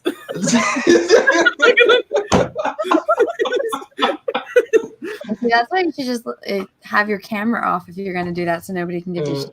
They're looking at you. Oh, it makes it entertaining when people give me shit, so it doesn't matter. Yeah, pay attention, Callum. POS. It's all right, Mara hater. Yeah, something that the person before me mentioned. It's like, how did Zana learn how to be a lover? When we jumped like 10 years, and that kind of got me thinking. That kind of got me thinking. They're both. There's propaganda out there. I'm assuming they have some type of entertainment, and there's the birds and the bees stuff. Kind of comes naturally when you got all the hormones rushing through your system. Yeah, you can kind of figure it out. Some people are really awkward and clumsy about it. Mm-hmm. Well, yeah, the first. You know, Sif are all about, you know, emotions and all that type of stuff. And, you know, Zana was like, you know, a very good-looking girl. You know, you put 2 and 2 together. And I don't mean people. Don't be a Githany 2.0. Don't be a No, seriously, if you look at like stuff like the Lost Tribe of the Sith, you know, they're taught to use like everything as a weapon. You know, like we have like Vistara Kai, who's like prepared to like sleep with Ben Skywalker, use her body as a weapon to get closer to him, you know, and like twist his heart, like, you know, like get close to him emotionally and like twist his heart and like corrupt him, you know. So like Sith are trained to just use everything they possibly can as a weapon. Yeah. And you know, Zana's she's described as a very good looking girl. Yeah, you know, so she would definitely use that. She's very good in that. She's very good in that. And she's even described like in one chapter. She was described like she just gave a slight like seed of doubt into Bane, which was kind of a brilliant touch by Kopchin. Yep. Considering she just says, "Are you sure those obelisks aren't harming you in any way?" And Bane goes like, "No, bitch, they're not." Are they? How blunt? It's like he goes like, "No, they're not." Are they? Yeah. Shit, Yeah, I that have was to wicked, do you know. something. Like the whole rule of 2 thing, you know, like eventually she's gonna have to overthrow him. So she's already started putting those like seeds of doubt in his mind. Like, you know, you're getting old there, man. Oh, you're moving a bit slower there. Armor looking heavy on you, you know, stuff like that.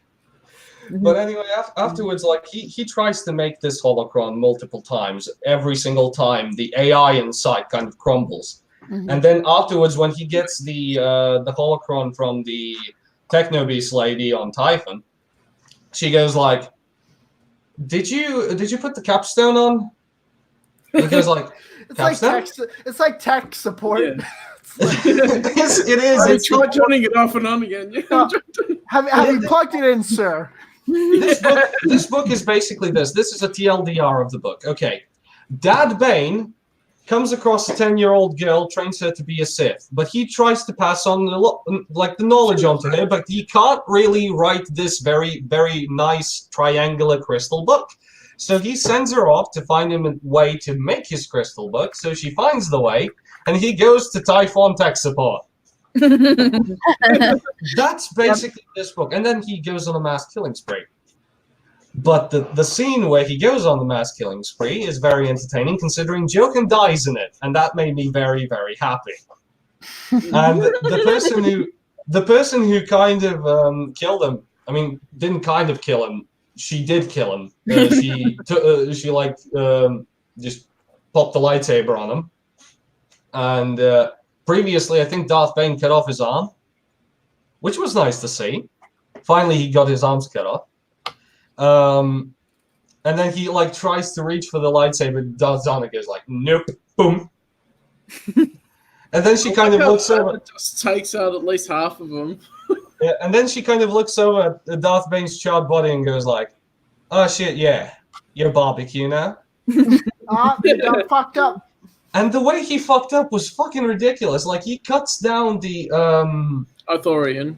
Yeah, the Ithorian Jedi who did the battle meditation. He just touches his ankle and goes like, force bubble, dies. And then Darth Bane goes full on Darth Sidious from Rise of Skywalker, and he just like casts the lightning into the bubble, and it goes just back. And yeah, I do think that JJ must have read this book because he also had this stupid idea. Yeah. But by the way, this is we as a book club, we still have not escaped all our books we've read all have battle meditation in them so far. Yeah. We have not escaped that as a book That's club. that's so true. Now that you point that out, Evan, that is so true. We have not escaped the battle meditation yet. Yeah, but We'll have to change that with the next one. Jesus Christ. Watch it happen. Watch it be the next one. Irritated by the whole, because one of the first things I thought of, I'm like, okay, this is your cousin. Last time you saw each other, you hacked his hand off and abandoned him on a planet, and he saw you leaving with like the embodiment of evil, and he's just sitting on the spaceship drinking, like feet up. Like, wouldn't you have like 10,000 questions for your cousin? And like that, and it was just no, he's being lazy, and I'm like, this doesn't really fit with a guy that would live in a hut in the forest that just heals people. That, you know, all of a sudden now he wants the finer things in life. It didn't really add up for me. He just wanted to drink because he saw Xana was dark side now. I know, but again, like that would be like, all right, let's start the 20,000 questions. Yeah, I get that. I think Teresa is right in the chat. She says, to be fair, that boy earned a drink. Yeah. Yeah, he did. And I think that probably they could have had a bit where he tried to ask a question. She just shut him down. I know, but still, I mean, you know how family gets. They can get under your skin pretty easily, and they can get you to open up in ways that other people can't. So I'm like, because with what happens at the end on, you know, with Caleb, yeah, I didn't have any feeling for it because I'm like, you didn't have that emotional connection that you could have had. They could have just had one scene where they, you know, were talking, and they didn't. And I think that's something that was sorely lacking. Jade Shadow, you know, all this talk of, you know, cutting off hands and family. Have you ever cut off a family member's hand? No, I have Never not. tried. Well, they have pushed my buttons to the point where I've contemplated it, but no, I have not. How close have you been? Like, have you been to the stage where like you're literally holding their hand down, like in like Walking Dead? Or you go into the tent and raise up the sword, and then you Or are you talking to me like at the point where I tell them to look at the flowers, kind of a situation? Oh No. God, you are a psycho. No. You watched The Walking Dead? I watched the start, then I skipped till they brought in Negan, and I then played the Telltale games. Oh, so do you know the look at the flowers reference? Yeah. You take the kids out the back, tell them to look in the flowers, you shoot them in the head, collect Yeah. the insurance Well, money. I've not gotten to that point, but I have like 2 brothers, 1 sister, and we know how to push like each other's buttons, basically. Mhm. So, That's the thing with Oh. siblings. But this wine is delicious, by the way. I'm still waiting for that to pass that bottle behind you so I can like reach. Okay. 2 Give days. us all a try. Give us all a try. It doesn't work for some reason. It's almost like that force power doesn't exist. I fucking hated, just for a second, I fucking hated how they had Ben Solo fucking shrug like to try to be like Han, and how they try to have that connection with him shooting behind him like Han did in Force Awakens. Nobody gives a fuck. Kylo Ren is not the fucking son of Han fucking Solo. No one gives a shit about his character. I don't care if he was the best part of the sequel trilogy. That's like being the smartest retard or the tallest midget. That is not a fucking accomplishment. Kylo Ren is trash. I fucking hate Ben Solo and what he means for what the expanded universe was. Fucking pisses me off. Oh, Okay, dude, don't get me somebody started clip that, because that thing is going to become a meme. Trust me, Apollo is going to make like a Picasso meme out of him. Yeah. Like out of this whole thing. Especially when somebody mentioned that Callum was nude. Callum think, Yeah. I think Oh, you did. yeah. Right? Ryan did that. You mentioned that he was nude, and then I said, Yeah, I had to wait for him to make stop. memes. I had to wait for him to finish before I brought him back on. I didn't want to de-escalate him. So, well, at least you would have been given like eye candy for the ladies or something. I mean, give them something. yeah, where's Yeah. the calendar at? Yeah. Yeah. Yeah. I've been busy. I haven't even thought about it for a while. But anyway, speaking of naked bodies, Give them there a is hug. actually a description, a full like paragraph of the description of Kel the Twi'lek, where His body. I just wondered, like, muscles. yeah, I just wondered, like, did the writer just go like slightly? I don't want like YouTube is watching this probably. If I say the G word, I You think can say they're gonna gay. black. Gay? Yeah, it kind of Sorry. sounded gay, considering he devoted this entire passage to the description of his bare chest, but when he has to describe Zana, he just says she wears a cloak over her shoulders and she has blonde hair. Well, they describe her more in different parts of it, though. Yeah. I mean, it depends on what her disguise is. Like, for example, when she disguised herself as the Jedi apprentice, like the only thing that kind of changed was her hair color, and then afterwards she just And her like clothes. wash it off. It's like, I don't like black. God damn it! I wear enough black as it is. Yeah. What were you saying, Anna? Oh, I don't remember. Okay, sorry. One Yeah, thing that I add to that though, he obviously has never dyed his hair black. That is the hardest freaking color, along with red. But going from blonde to black, you're not getting that stuff out without bleach. There's no way you can go and wash that out. This is a different Unless galaxy. you have Star Wars dye. It doesn't matter. You're putting black on blonde hair. That's not coming out. They have Like special showers in the refresher that will take that right out for you. They have food that fucking cooks in a second. They could have hair dye shit come out. I mean, sure.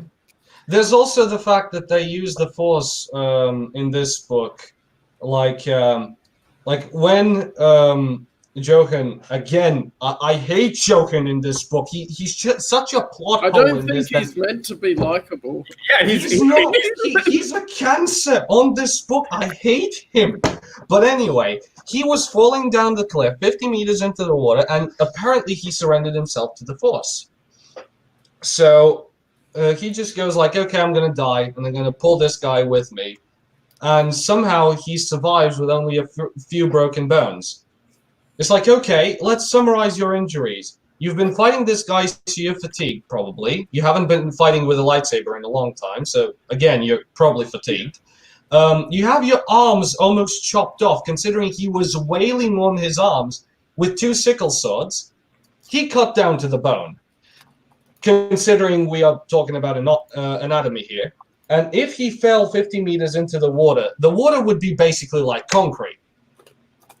So if he hit that water, even if the Force kind of blunted his fall, his arms would have been useless because the bone that was really cut off deep at this point probably would have just shattered, and he would have just like had his arm dangling off of like a piece of skin. But it's the Force. But it's the Force, yeah. It was kind of his like plot armor. I feel like saying that, but it's the Force. Like it's just a sequel trilogy, but it's the Force. but it's the point where you go, well, Bane survived cooking himself with the Force as well. You don't see yourself arguing about that, do you? So in terms of Joken's sins, he mind tricked one of his crewmates in order to get on board that transport ship. He brought on 2 mercenaries, which led to nowhere. He was reprimanded by Valentine Valfala. Then because of this, he was invited to Coruscant. He was knighted on the spot. Afterwards, when he was back from the Valorum rescue bullshit, he requested from Valorum to finance a monument on Rusan for all the fallen Jedi. And I'm like, why? It shows really the Jedi aren't on the right path, doesn't it? It's like the prequel trilogy and they're in the right mindset. Well, they also needed. Well, they needed to have that. They needed to have that monument as well for continuity. Like they just had to have it because you see it in Dark Forces. So there's no other way to get around. It has to be built. They needed a plot point to get Jochen to Daravit in order to get that plot going. Yeah, that is just like the Johan and Daravit team is just like the fucking beta bitches of Star Wars. Like them together, they are both like unlikable because Daravit is just a naive little cuck. Johan just sucks at fucking life. And I like the fact that they show you that Johan sucks. Yeah. Like in that end battle really specifically. sucks. Yeah, in that end battle, like how they're explaining how bad, like how much he's interfering with everyone. And when that dude, when the dude who's like fighting Zana just says, "Get the fuck away, I've got this." And then he's about to like, he just backs her up into the corner. And then he goes to Bane and then he fucks up their fight. No, actually he doesn't. Surprisingly, he doesn't. He actually synergizes with the Battle Master much better. No, because they talk about how now the fight has to be altered because they're protecting Johan. Yeah. Yeah. But anyway, in the book, it's described like it was as opposed to when he was fighting with that double-bladed lightsaber guy or saber staff guy. This time, when he was fighting alongside the Battle Master could kind of read his movements, so she could actually synergize with him. But again, I'm just thinking like, Battle Master, you're just making yourself worse because of this dipshit. Just force push him away. Just tell him, go the fuck away, and use the force to just, like, sabotage him in some other sense. Like, the other guy's doing nothing. You could do nothing. The guy with the battle meditation could actually do better than you. And in the end, he actually does. Combat, probably not, but that's not where he wasn't a lightsaber combat guy. Yeah, it was described he wasn't a lightsaber combat guy. Yeah, so... Yeah. So yeah, the whole thing was, he was basically written in, him and Daravit were basically written in to make Zana look good. So that's at least my opinion. She does look good, doesn't she? I mean, she does. But it has been about 3 hours, so we're gonna start to probably get done. Do you have any last minute thoughts or anything, Dave? It's nice having you on. It's nice meeting you. Nice meeting you too. Last thoughts. This is my first EU book I ever got. This is my first EU book I ever read from cover to cover. Next one is, I think, this one. Yeah, this one's the first. Read the first book before? Yeah, I didn't read any books before this one. I mean, Star Wars. You should read the first part of the trilogy at least. Yeah, I will get to that. That would give you maybe a little more explanation about the characters. Yeah. I mean, yes. You're just jumping straight in, saying "fuck it," That's pretty cool, though. Yeah. I will get to that, but there's responsibilities, etc., etc. No, honestly, this makes me happy. This is kind of what we started this for. Yeah, that's true. It's like we read Heir to the Empire after 20 years of not reading anything. Yeah, but actually, I have a plan to review Star Wars Legacy, all 50 issues. Hell yeah! So I want to bring people up to speed with that one because, in my honest opinion, that is the best. The best one in terms of continuity. Like the Legacy era is my favorite. So starting with, of course, Lethal's favorite part, the Legacy of the Force, up to Legacy. Even just So- saying it, Legacy of the Force, it's just like, Yeah. that's So the good stuff. that's my favorite era because of the Imperial Remnant and how they reorganize and how they become the Fell Empire. That's kind of interesting to me. I want to get my hands on the Thrawn trilogy because I want to get some more grounded shit. Yep. And yes, read Legacy issue 4 because Legacy issue 4 is the best issue, at least Read from the the issues first before 10. it so you get context. Yeah. Actually, Star Wars Legacy issue 4, the comic book, it's a standalone story with stormtroopers, and you actually get to like see it from their point of view, how they're fighting other stormtroopers because of the whole schism between, spoiler alert, between Darth Krayt and The Rowan Fell Fell. dynasty, Rowan Fell's forces. So that one's really interesting to me. In any case, considering this is my first contact with Darth Bane, I want to see more. I already know how this one ends. The first book of the trilogy. Yeah, I want to get. I will get the book first. Let me get the book first because I'm limited on budget. God damn it! I have The the first choice. one is all Bane. Well, we the first can't one's all Bane. officially sponsor it, but there are alternate sources.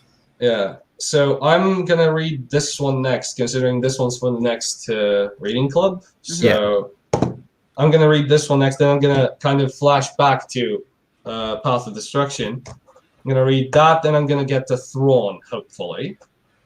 So While you're picking stuff up, pick up Plagueis because we're doing Plagueis after Yeah. Darth Bane. That's right. oh, I'm gonna get that one. I'm gonna get that one because Yeah, that's a good that one is really good. That one's just The a thing- wet dream. That the whole thing I book wanted is a to- massive love letter. Yeah. I don't want to spoil what happens at the end of this book because I already know. Because I watched a lot of the lore videos, etc., and I already know what happens at the end of this book. I don't care about spoilers. So it's gonna be interesting where it goes from there. And I'm kind of sorry that we didn't get a sequel to this because I wanted to see. He's Can I expressed ask it. Do you think it's the ending, the thing at the end, the cliffhanger thing? Do you think it's? I'm trying to think of code names. Drew for ended people that- up answering the question. Who hasn't read the book? Who Online. doesn't know the ending on the panel right now? So there are the- people in the comments probably watching that haven't. Yeah, they're probably- yeah. But I will say, Anna, that Drew Karpyshyn answered that question. He did. Yeah, and he said that although there was a little movement in the hand, that's more of just like a make you think about it. But Yeah. But it wasn't the actual. It wasn't like it's not like he's still there. Yeah. It was kind of like a slight nod. It's like, oh, she has the same. Oh wait, is she? No. Yeah. I was just trying to make you think about it, but Drew Karpyshyn has said multiple times he would be down to do a sequel to it. So. Yeah. It's beautiful because it does end up going, well, that's a mystery.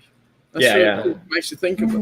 Anyway, Yeah, but I would like to see where the person after Zana goes because that could kind of tie up to Darth Tenebrous' master because we don't know anything about Darth Tenebrous' master except for he was a Twi'lek.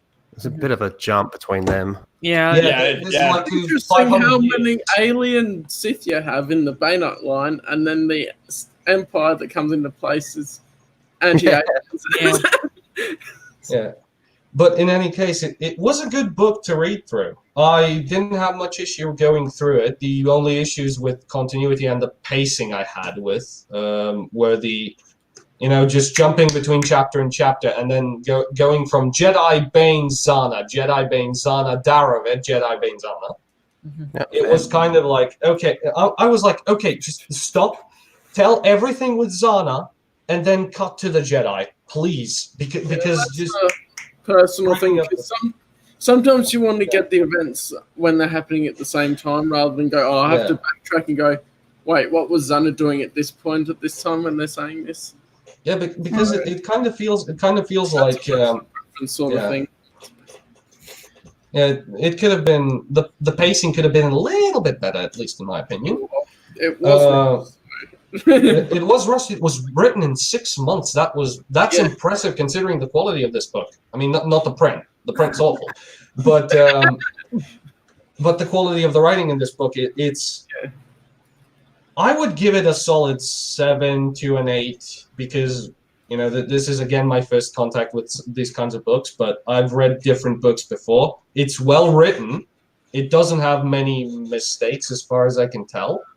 The only thing I hate about it is Johan, and he dies, so that kind of pays off. Hetton went nowhere. He was kind of just a plot device. He was kind of like, oh, I'm a Dark Jedi. Okay, you're gonna die. We all knew he was gonna die, because the rule of 2 doesn't permit any more Sith. Mm-hmm. And I mean, he was cool for like 5 seconds when he was describing how he killed his mom. And it kind of made me think. It kind of made me think of Palpatine, how he committed his, patricide. And this one was killing his mother. But anyway, it kind of reminded me of him. So that's enough from me. I won't ramble on anymore. I can see that we're we gotta start wrapping it up here. It's been going a while, but I appreciate you coming on, Dave. I'm gonna put your link in chat here. Thanks. Put your link in chat. Well, what is that? That's a weird thing. Yeah, it's with the dinosaur head. Just so you know, it's not the anime thing because there's 2 channels with the same name. Oh, it's the one with like the shield, right? Yeah, the shield. Yep, Yeah, I got you. Yeah. Yep, I was in. Yeah. Awesome, man. So- All right, well, thanks for coming on. I'm gonna pop you out and bring Evan back in so we can kind of wrap it all up. But all right, man. I appreciate you coming on, man. It was a great pleasure to be with you all. It was good having you. Up to 6 a.m. It's really special. Brought up some good points as well, so that's good. Cool. Yeah. I'll see you later. All right, have a good one. Bye. All right, we'll bring Evan back in. All right. Yeah, I've been out for like what, 10 minutes? I'm joking. You look dead inside. I am dead inside. Thank you for noticing. Huh. All right, so why don't we quickly go around the panel and just give your final thoughts on the book and what you're looking forward to reading the next one. And I know Evan has his rating system, so we'll start with Evan. You can tell us what you rated this year. Yeah. I haven't plugged this into the rating system yet. All right, well, too late then. All right, what do you think of the book? Hold up, before we do that, we have to explain that Evan's rating system is it's even more complicated than Rotten Tomatoes. Yeah. It's No over. wonder you haven't done any reviews. You overcomplicated it to the point that you never bothered to do it. Okay, is this just shit on Evan's stream now? What the hell has this become? Okay.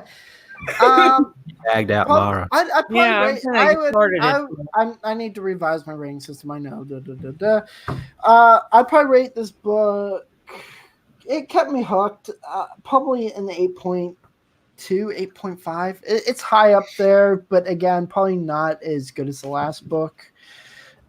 Is it better than the Thrawn trilogy? It's on that same level, I think. I do like it. Drew does excellent writing. His writing style really appeals to me. But again, I think the pacing on it went a little fast, but it wasn't too bad. But all in all, a good book, and I'm excited to see where it goes from here. Nice. What about you, Cal? I'd probably say 7 or 7.5, mainly because it was rushed. And that they could have been a lot more done with it, of course, but taking it separate and going, well, it's not really judge it the same as others, leaning to 7.5 because of all the rush stuff. There could have been a lot better writing and how the plot connected together. And I'm looking forward to rereading the last book and seeing bits of details that I don't remember. It'll be awesome. Nice. That is one thing that's always so cool is if you could read these books 50 times and you'll always find something that you didn't realize before. At least that's how I am. It seems like that. Lethal Lightning, fuck them Wookiees. What do you think? 6.5 of the 5 books we've covered on these streams. This is the weakest. I agree. Yeah, I would say that. Yeah. Anything else or just that? It's just rushed, you know. It was really rushed, and you can tell in a lot of places. And the first one is just so good. It's a masterpiece. And then when you go from the first one to this one, it's night and day. Dave, if you're listening, the first one, man, get on it. Yeah, the first one's so good. Get on that first one. And I think that it makes the second one make a little more sense as far as like Johan's like motivations and things like that, and Farfalla's like personality and you like if you're just introduced to Farfalla, you don't understand like what he went through. I think it might make sense why they're spending a little more time on that. If you noticed when we did the stream on Callum's channel for the first book, you know, we were constantly, you know, praising it, talking about little details we liked, whereas this one was like the opposite. We're kind of pointing out little things like Anna was saying, you know, with the alcoholic, you know, and all that, you know, talking to the nephew and all that sort of stuff, and little things like that. You know, it was almost like the mirror opposite of what we did last time.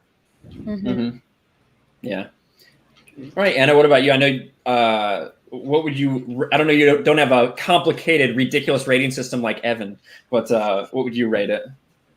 Well, I mean, I have ridiculously high standards when it comes to novels. So as far as this, it's like I don't think I'll ever reread it. I read it once, never need to read it again. So I just honestly I didn't really like it, and so I would give it maybe a 3 or a 4. Oof. Jeez. Yeah, I was gonna say a 6. I was gonna say a 6, and I thought I was gonna be the lowest. Yeah. I thought I was harsh. Can I revise where I was going to stand? Probably a 7. No, not just because everyone else is rating it low. You can't fucking change. You fucking flip flopper. You can't do it, Evan. Stand by your rating. Well, I mean, I don't know if it's because they're trying to make it for a certain age, but even then, there's still so many and I understand that it was rushed, but there's little things that you could do to make certain things more interesting and resonate, because that's one of the things you're trying to do is when you're writing a book, you want to connect with your audience. And there were so many things that it's like, if you just do this, you would be able to connect with the characters more. But just like, I'm trying to think, was his name Dave, or how did you say it? Dave. I think that's his name. Like how he was frustrated. Well, I mean, how I know he didn't read the first book, but how he was frustrated about this whole statue. And it's like, okay, but when your Jedi master, he hasn't read the damn book. When the thing happens to somebody that you care about, yes, even though you're a Jedi, you have that. I don't want to spoil it because he hasn't read it yet, but that would have been connect to Johan, because it's like those little things that make your characters more human, and that was just very severely lacking. And again, this is the Darth Bane trilogy, not the Darth Zana trilogy. I think if they would have actually shown Darth Bane training her as compared to the one, he did one test, and then all of a sudden she is an adult doing all of these things. There was a lot of lack in storytelling. It was just kind of like Mara said earlier, it was things just were kind of happening. And it was, it was rushed. It's not a good book. But as far as in the trilogy story, you have to read it to understand what happens next. But as far as a novel, it's not a good novel. Yeah, fair enough. What about you, Mara? Jade Shadow? I'd be around like a 6.57, roughly around there. Like, it's not exactly horrible, but you feel like, you know, the fact that he was given that time limit and he's like, I'm just going to basically push out whatever I can do in 5 months. And you can see how I don't want to necessarily say phoned it in with the plot, but basically he did not have as much passion in this book as you saw with the first one. So, like, you know, like as I said earlier, it's just things just happen. Like, sort of for convenience sake, sort of for just like, you know, MacGuffin get from point A to point B, point C without much built up in between. You can tell, basically. So I'd say it's around there. It's a decent read. It's not horrible, but it didn't draw me in like the first one did. Yeah, that makes sense. That makes sense. Yeah, I would say a 6. That would be, I think, my. Oh, and there's a super sticker from Mary Mayhan. It doesn't show up on StreamYard, but it's a little peach or pear person with hearts. So thank you, Mary. I appreciate that. Oh, I see it. Oh, yeah, it's cute, isn't it, Evan? yes, yes, it is. We already talked about a lot of readings. There's a little rush. It's very much a connector. I agree with what you said, Mar. I didn't think about that. There's just not quite as much. I don't want to say there's not as passion because it feels like I'm calling him out. I don't think that was it. I just think it was that first book is clearly like a lot of time and effort went into crafting that, and it got so deep into the lore of the Sith, to the not mysteries, but some of the mysteries behind the dark side and how it works, and how deep they got into lightsaber combat and describing that. You can tell that so much went into it. So it's just such a drop off. I would say around a 6. I think it's average, It's a good read because of what it starts and what it connects to. But you're 100% spot on, in terms of like lore. Like, look how much the first one added. It's just it's ridiculous how much the first book added compared to this one, where it's like, oh well, they can't all be good, I guess. Still a great trilogy. You can tell Rush, obviously. Yeah, I mean, Rush is quite good. So. What you said about didn't like. What did you say? Like, not put enough passion or whatever into this book. It was more like just okay, you want something in 5 months, here you go, kind of situation. Yeah, I know. I think Carpy should probably took that as kind of like a challenge, saying I could do this. It's not something you can spend time on, but it's probably was more of a challenge as from an artistic standpoint. I'd have to talk to him and ask him. Yeah. I just tag him on Twitter. Ask, hey, did you put any passion in this, or did you just fucking shit this out? You don't even fucking care. Yeah. Jeez, you're so blunt, Ryan. That's how you get people to answer you. Hey, bitch, answer. All right. Well, I am gonna start putting these fine people's links in the chat. There's Lethals. Should we link my Discord since I'm doing that watch thing? And we don't have to, but I can easily, if it's okay with you, Ryan, I could link. You're a mod, aren't you? Just post it. Yeah. I'm not modding Ryan's. All right, let me make you one real quick, Evan. Oh Type my gosh. something. Oh my gosh. I'm being promoted, everyone. Well, hurry the fuck up before I change my mind. Even after the Mara height. Yeah. I don't know. Just Drew, holler at me. You're not wrenched. All right. Boom. All right, Evan, you can link it. All right, and I need to make sure I get J Shadow. Sorry, I fucking should have done this in the description, but I'm an asshole and I've been doing other shit. I'm sorry. I apologize. If you guys need roles, just ask this and ask. Mara, how far are you from 1K? We got to push you there. 120 right now. 120 I away. made it to 880. All right. Invite. I wish there was just. I hate this. Like. No interviews. And then, of course, we need to link that Star Wars girl because the 42 people watching, I'm sure, aren't subscribed to her at all. But I am. I didn't get to watch the whole opening thing where you got the baby Yoda. I just saw a little clip of it on YouTube, Anna. But I'm excited to go back and watch that. Ryan, you've seen the video. I'm just going to be thinking all the mean thoughts about my cute little baby crocheted Yoda. Oh. Yeah, that's basically what I'm going to be doing. I'm going to be sitting there thinking of, wow, I hope she brings that to Star Wars Celebration so I can snatch it, just throw it in the microwave. Oh, by that time, I should have my $350 baby Yoda from Sideshow that I'll be carrying around. So you won't care about that one then? You're getting the Sideshow. No, I will care about this one, but this one's staying safely at home, away from you. What if Sideshow releases the fire? What if Sideshow releases a collectible Baby Yoda at Celebration this year? Oh, that'd be interesting. And Raging Rhino for 99 Australian. Thank you, brother. Appreciate you hanging out for the whole time, basically. It's awesome. But that's everybody's links in chat. Go subscribe to all these people if you're not. If you're not subscribed to Anna, what the fuck are you even doing? Like, what's going on? But I've got 60 people till I get 500 subs. Nice. Yeah. See, everyone's getting there. Congrats. Encourage people to do that, yeah. Yeah. But thank you guys for being here. Thank you to all my guests for hanging out for this long. I didn't really expect to go over 3 hours, but these things kind of just keep going because we have a lot of stuff to talk about. That's because we love the EU. And we do love the EU. And you ranted about New Canon for a little bit, but hey. Talk about Cade Skywalker for a bit. Probably not now, but I'm gonna have a video coming out very soon where I talk about him. Life's been good to me. Do you want to buy some death sticks? Yeah, he wants to buy some death sticks to stop Luke Skywalker from bugging his ass.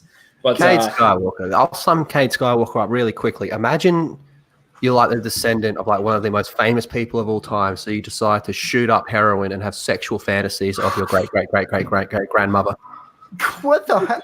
What? I don't think he ever made it What the hell is wrong with you, Lethal? No, he's right. No, Lethal's right. With that said, with thoughts of Cade Skywalker banging his ancestor, we will talk to you guys later. Thanks for hanging out. I'll be streaming tomorrow my normal time in the afternoon. Thanks to all my guests, and thanks to everybody in the chat, and we will talk to you later.